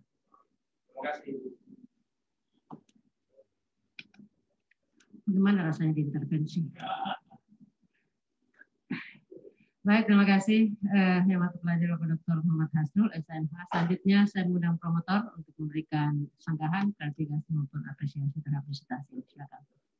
Baik, terima kasih pimpinan pendidikan Fakultas Hukum Universitas Hasanuddin, para co-promotor, penguji eksternal, para penguji yang sempat hadir pada kesempatan ini.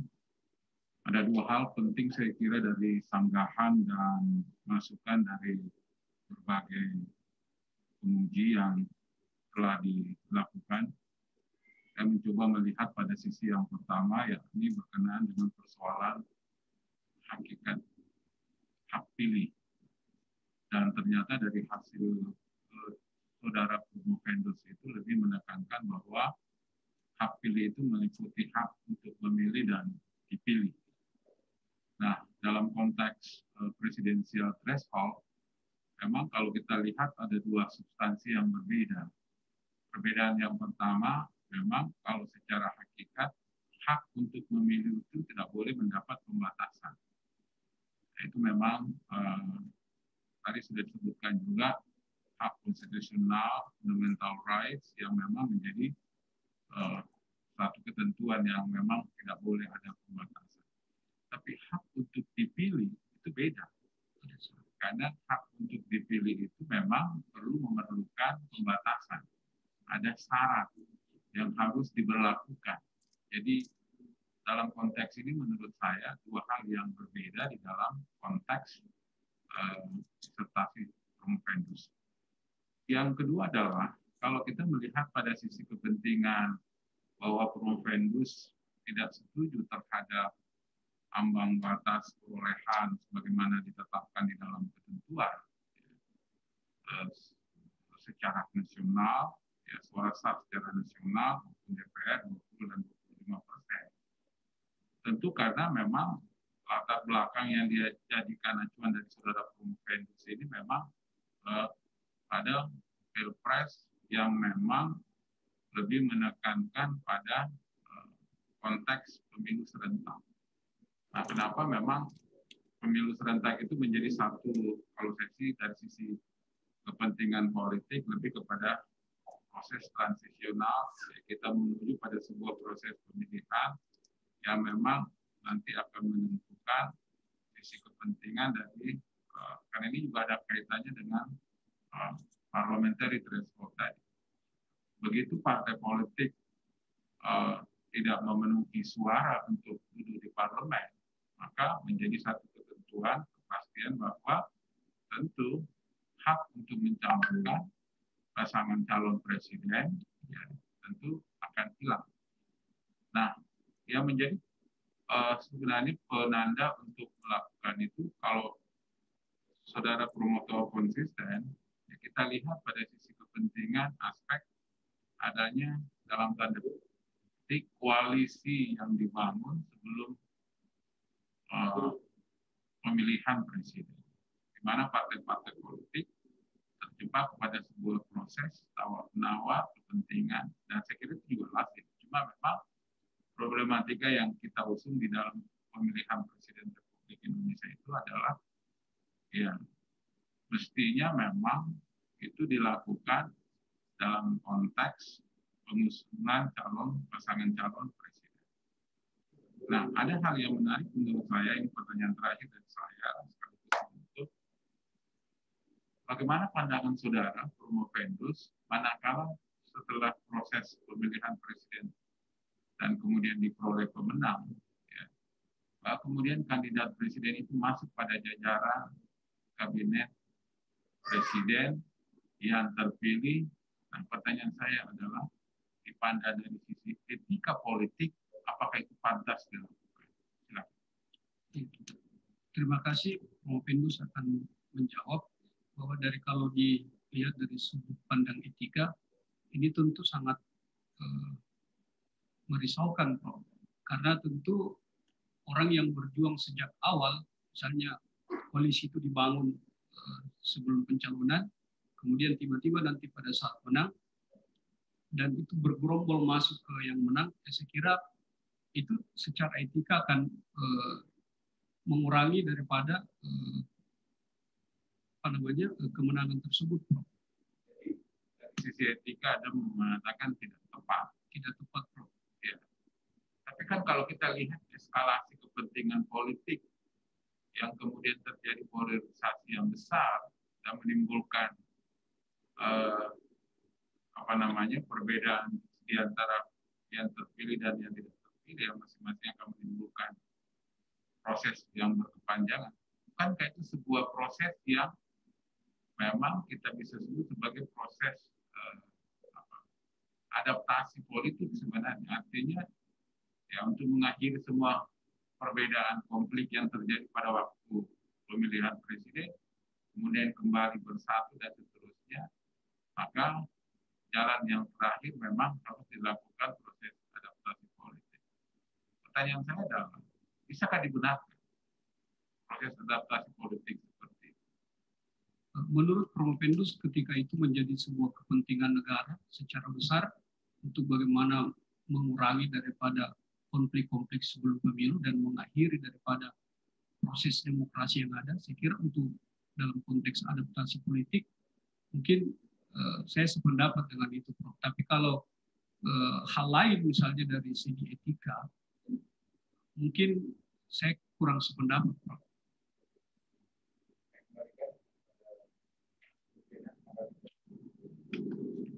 Ya baik, Saudara Promovendus, ya bisa saja Anda tidak sependapat ya, ini adalah forum akademik, sehingga di sini tempat untuk melahirkan atau merumuskan, menelurkan pemikiran-pemikiran yang strategis dan bisa saja berbeda dengan para guru, yang maha guru di sini ya.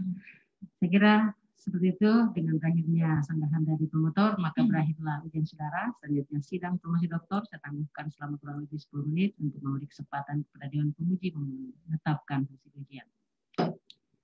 Ketua sidang, promotor, ko-promotor, dan penguji berkenan meninggalkan ruangan ujian. Hadirin dimohon berdiri. Bagi ko-promotor serta penguji yang menguji secara daring akan berpindah ke room meeting lain untuk melakukan rapat penilaian ujian promosi. Hadirin dipersilahkan duduk kembali. Saudara Promovendus tetap di tempat untuk menunggu selama 10 menit. Dan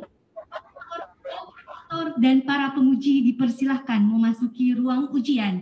Hadirin dipersilahkan berdiri.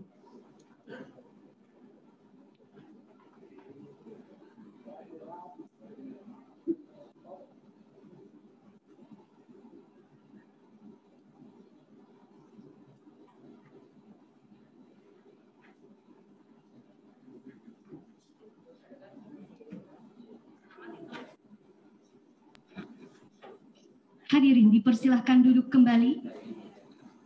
Co-promotor serta penguji yang menguji secara daring dipersilahkan untuk kembali ke room meeting sidang ujian promosi. Sidang ujian promosi doktor dibuka kembali oleh Ketua Sidang. Baik, sidang promosi saya buka kembali. Pembacaan yudisium oleh Ketua Sidang.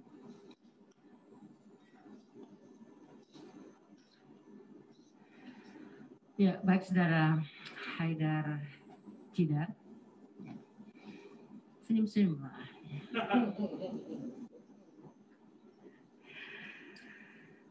Saya akan membacakan yudisium atas nama Rektor yang saya hormati, tim promotor, tim penguji, Bapak Ibu tamu undangan yang saya muliakan, dan Saudara Promovendus.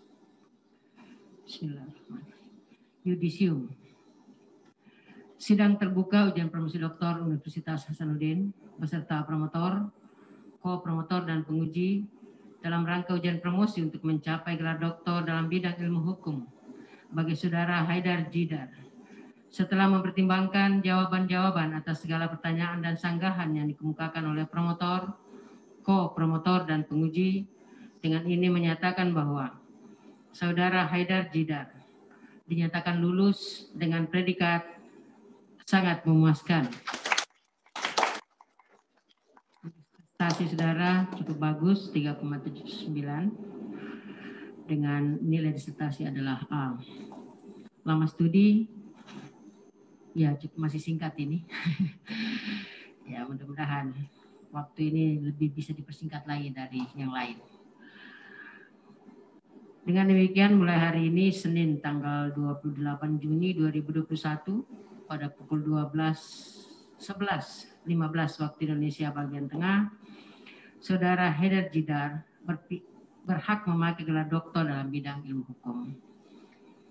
Semoga ilmu yang dimiliki dapat dimanfaatkan bagi kepentingan umat manusia. Amin. Makassar, 28 Juni 2021, atas nama Rektor, Ketua Sidang, Profesor Dr. Farida Patitingi, SM Hum, Promotor, Profesor Dr. Amiri Imaresa, M.Hum. Penyerahan hasil yudisium oleh Ketua Sidang kepada Dr. Haidar Jidar SHMH dipersilahkan mengambil tempat.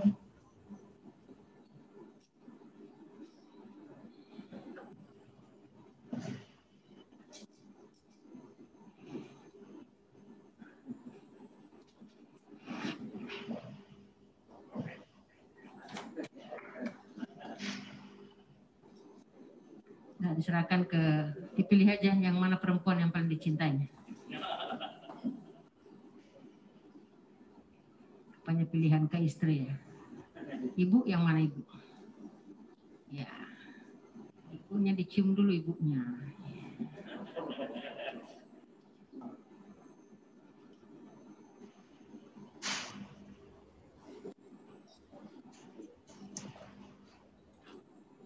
Ya.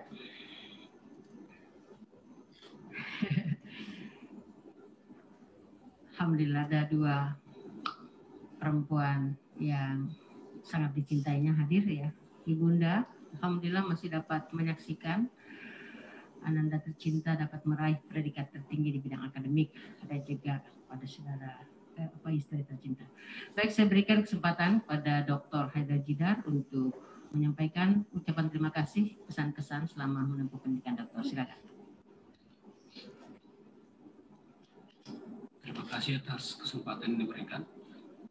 Bismillahirrahmanirrahim. Assalamualaikum warahmatullahi wabarakatuh. Selamat pagi menjelang siang. Salam sejahtera untuk kita sekalian. Pertama-tama, rasa terima kasih yang tak terhingga kepada Ibu Dekan yang pada kesempatan ini berkenan untuk hadir dan sekaligus memimpin sidang ujian promosi terbuka kami. Dan ini menjadi kebanggaan tersendiri bagi saya. Kemudian ucapan terima kasih kepada Bapak Promotor yang amat terpelajar, Bapak Profesor Dr. Amiruddin Hilmar.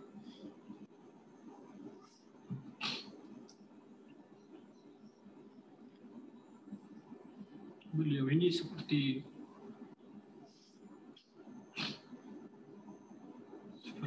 Ketua.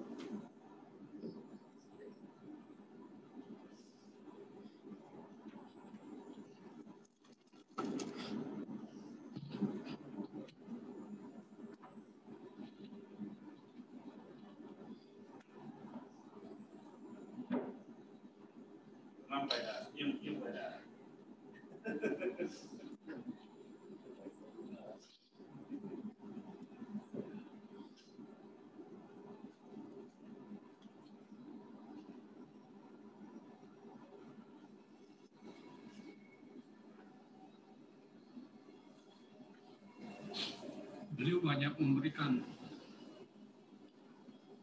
tauladan kepada saya.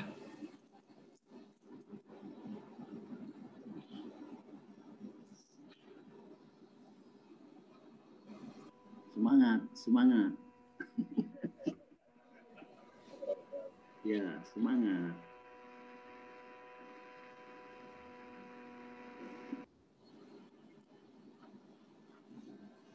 Demikian juga kepada Bapak Profesor Dr. Abdul Razak, banyak memberikan kesan yang mendalam, bagaimana kita sabar dan pada proses akademik beliau banyak memberikan masukan dan perilaku-perilaku yang tersirat beliau memberikan kepada saya. Kemudian Bapak Dr. Zulkifli Asman, SMH, beliau seperti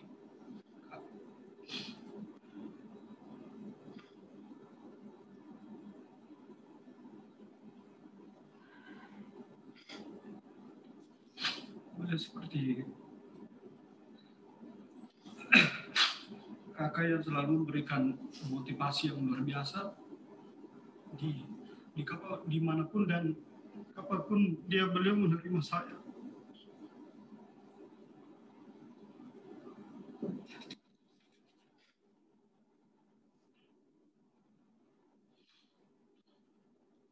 Terima kasih pula kepada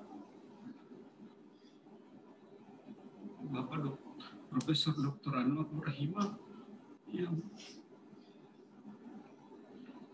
selama ini memberikan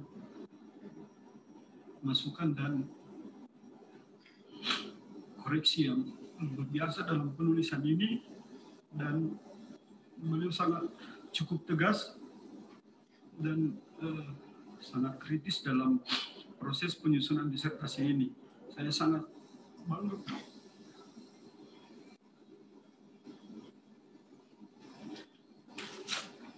Ucapan terima kasih kepada Bapak Profesor Dr. Hamzah Halim,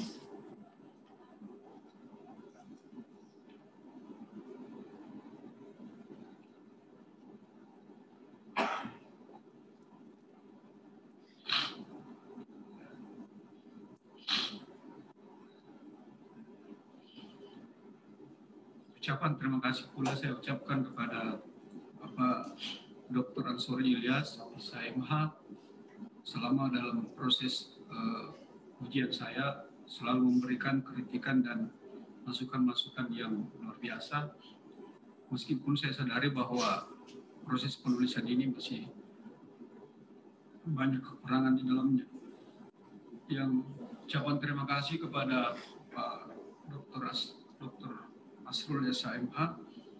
Beliau juga ini seperti kakak selalu memberikan motivasi dalam proses penyusunan disertasi ini. Terkhusus buat kakak saya atau orang tua saya,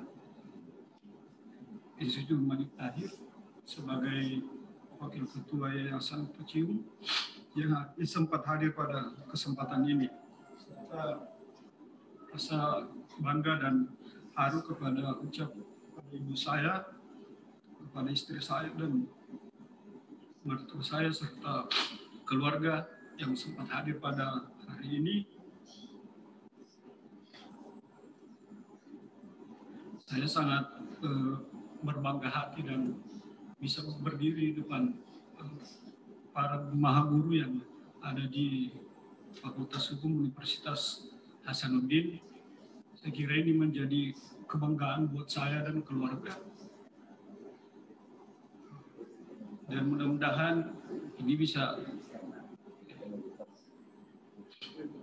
mohon maaf, saya ucapkan terima kasih yang sebesar-besarnya untuk penguji eksternal Bapak Dr. Aminuddin Kasim, SHMH, yang pada kesempatan ini meluangkan waktunya untuk ikut serta dalam dan sekaligus menguji saya. Terakhir saya sampaikan bahwa selama kurang lebih 5 tahun di Fakultas Hukum, banyak peristiwa dan banyak hal yang hal positif dan kejadian atau momentum yang cukup berharga bagi saya, dan mudah-mudahan ini saya bisa menjadikan pedoman atau menjadikan acuan dalam proses berkehidupan saya baik di dunia akademik maupun ke dunia dimanapun saja. Itu mungkin yang saya bisa sampaikan. Mohon maaf, saya sangat terharu pada kesempatan ini. Saya kembalikan kepada Ibu Ketua Sidang. Ya, baik, Saudara Dr. Haidar Jidar, ya, kan bisa memahami perasaannya ya. Ini luar biasa karena ini adalah prestasi akademik tertinggi ya. Ini adalah gelar akademik tertinggi yang tidak semua orang bisa mencapainya. Selanjutnya saya mengundang promotor untuk memberikan pesan-pesan khusus kepada mata pelajar Dr. Haidar Jidar, SHMH. Silakan. Terima kasih kepada pimpinan sidang, Ibu Dekan Fakultas Hukum. Pertama-tama saya ingin mengucapkan terima kasih kepada pimpinan, dalam hal ini Ibu Dekan Fakultas Hukum, yang telah memberi amanah kepada kami, tim promotor dan co-promotor, mengamanahkan kepada kami untuk mendampingi Saudara Dr. Haidar Jidar, mempromosikan beliau, dan alhamdulillah pada hari ini saya kira dari putusan yang telah ditetapkan tadi, pendampingan kami sudah berakhir, tapi tentu saja ada 2 hal penting saya kira yang memang Saudara Dr. Haidar Jidar yang perlu Anda lakukan. Yang pertama, karena Anda sekarang sudah berada pada strata doktor, tentu saja wawasan pengetahuan keilmuan hukum saudara itu harus lebih luas dan lebih mendalam. Tentu saja untuk mencapai itu harus disertai dengan pembacaan. Meskipun kita sudah sampai pada strata itu, bahkan sampai guru besar pun saya kira proses pembacaan harus tetap dilakukan. Karena itulah yang mengasah kemampuan dan wawasan berpikir kita. Itu yang pertama. Yang kedua adalah saya merasa berterima kasih juga kepada saudara karena di dalam proses pembimbingan ya tentu ada banyak hal yang mungkin saudara merasa sangat tidak klop ya, tapi menurut saya tujuan utama dari pendampingan dan pembimbingan ini sebenarnya adalah bagaimana menempa saudara untuk bisa lebih sabar, bisa lebih ikhlas ya, dan akhirnya kita bisa buktikan pada hari ini saudara bisa meraih prestasi gelar akademik yang tertinggi ya, di bidang doktor ilmu hukum, dan tentu saja saudara juga harus bersyukur bahwa perolehan itu bukan datang dengan upaya sendiri saudara. Banyak hal, terutama doa orang tua, doa istri, doa anak, kemudian banyak juga mendapat dorongan dari para sahabat dan seterusnya. Kami para tim promotor hanya memberi jalan, membuka jalan kepada saudara, dan saudaralah yang menghadapinya. Tentu suka dan dukanya di dalam proses pembelajaran itu memang itu menjadi tantangan tersendiri, tapi saya kira pada hari ini saudara bisa membuktikannya. sekali lagi saya ucapkan selamat kepada saudara. Jangan pernah berhenti untuk terus belajar, ya, terus mengasah kemampuan pengetahuan melalui pembacaan-pembacaan yang Anda lakukan.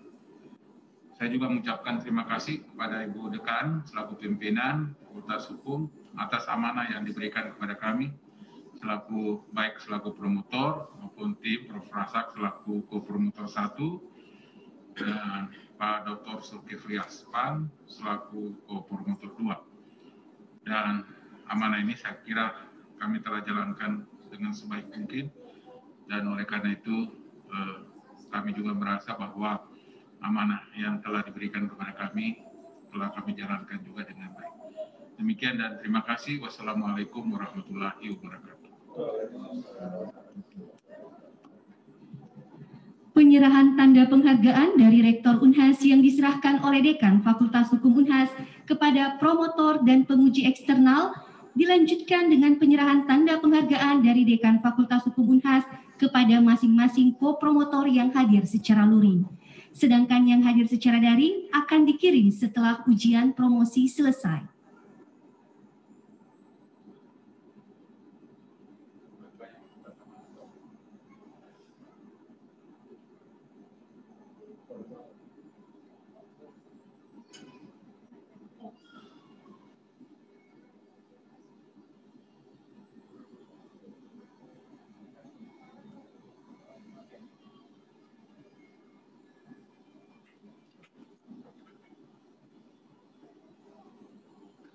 Sidang terbuka ujian promosi doktor Universitas Hasanuddin ditutup oleh Ketua Sidang.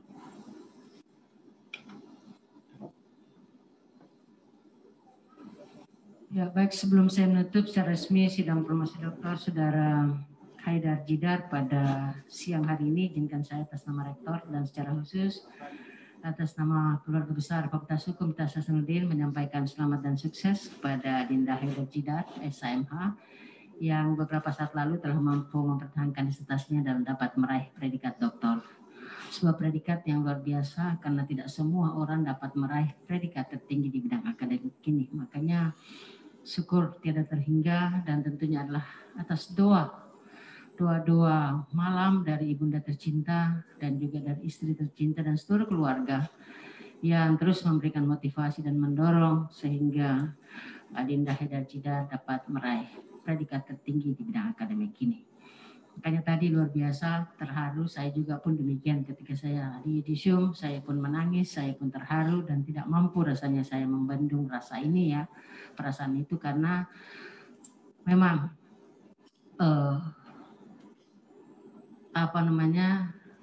secara naluriah ya seperti itu.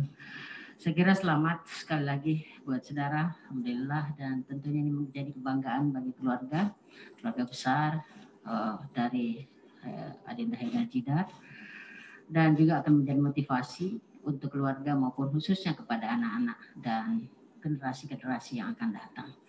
Saya melihat di riwayat hidup Adinda ini luar biasa ya, seorang aktivis dan bahkan pernah menjadi penyelenggara pemilu sebagai ketua KPU Palopo pada saat itu ya, alhamdulillah, sehingga disertasi saudara sangat relevan dengan apa yang pernah saudara alami sebagai seorang penyelenggara pemilu ya. Doa kami mudah-mudahan insya Allah ke depan semakin sukses, jangan berhenti dengan modal predikat tertinggi di bidang akademik ini. Saya kira ke depan Adinda Haidar Jidar akan lebih cemerlang ya insya Allah, dan terus berkiprah di bidang politik karena saya lihat passion saudara adalah di politik. Silakan dikembangkan dan mudah-mudahan kelak bisa menjadi anggota DPR ataupun pejabat pemerintahan. Insya Allah berdoa saja, insya Allah mudah-mudahan Allah akan mengijabahnya. Amin. Dan tentunya di sini ibunda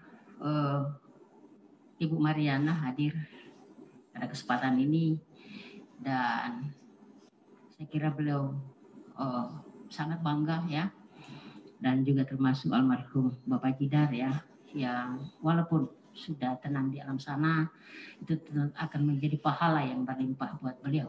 Amal jariyah bagi anak-anaknya khususnya Adinda Haidar dapat meraih predikat tertinggi di bidang akademik ini. Dan juga kepada keluarga besar Yayasan Toicium ya, yang saat ini ada ketua yayasan hadir langsung. Selamat Pak, alhamdulillah ada sumber daya yang insya Allah akan mengembangkan yayasan ini lebih baik lagi di masa yang akan datang. Dan tentunya juga saya ingin menyampaikan terima kasih dan penghargaan yang tinggi kepada tim promotor yang telah bersinergi dengan baik dan dapat melahirkan seorang dokter pada hari ini, dan juga pada seluruh tim penguji yang telah mengawal proses pendokteran ini dengan baik mulai dari tahap proposal sampai ujian promosi pada kesempatan ini. Dan secara khusus saya sampaikan terima kasih dan penghargaan kepada penguji eksternal Bapak Dr. Aminuddin Kasim dari Palu, Unpad Palu. Terima kasih telah bersama kita di proses pendokteran ini, dan ternyata juga beliau adalah alumni program magister ya di Fakultas Hukum Universitas Hasanuddin ini. Dan tentunya juga terima kasih kepada seluruh tamu undangan yang hadir, baik yang hadir secara luring terbatas di ruangan ujian Profesor Andi Zainal Abidin Farid ini ya, maupun yang hadir secara daring. Dan seperti biasa, secara khusus saya juga ingin memberikan hadiah kepada Adinda Dr. Ananda sebenarnya ya, Dr. Haidar Jidar ya. Seperti juga saya selalu memberikan hadiah kepada setiap yang selesai dengan sebuah pantun hasil karya sendiri ya. Ya. Ini original, sudah diturnitin ya. Dari Palopo menuju Makassar dengan mimpi dan cita-cita besar. Selamat dan sukses Adinda Haidar Jidar telah meraih predikat doktor. Hak pilih pemilu jadi disertasi telah diujikan dalam ujian promosi. Terima kasih kepada seluruh tim penguji telah hadir menjalankan tugas terpuji. Kuliah di Unhas penuh tantangan, banyak pengalaman dan pembelajaran. Terima kasih kepada seluruh tamu undangan. Mohon maaf atas segala kekurangan. Sekira itu yang dapat saya sampaikan, dan dengan mengucapkan alhamdulillahirrahmanirrahim, sidang promosi Saudara Haidar Jidar dengan resmi dinyatakan ditutup. Sekian, terima kasih. Wabillahi taufiq wal hidayah. Assalamualaikum warahmatullahi wabarakatuh dan selamat siang. Waalaikumsalam warahmatullahi wabarakatuh. Terima kasih kepada Ketua Sidang, Promotor, Kopromotor, Tim Penguji, dan para undangan atas kehadirannya pada ujian promosi secara luring terbatas dan secara daring Dr. Haidar Jidar SHMH. Demikian ujian promosi pada hari ini. Terima kasih banyak. Wabillahi taufiq wal hidayah. Wassalamualaikum warahmatullahi wabarakatuh. Waalaikumsalam warahmatullahi wabarakatuh.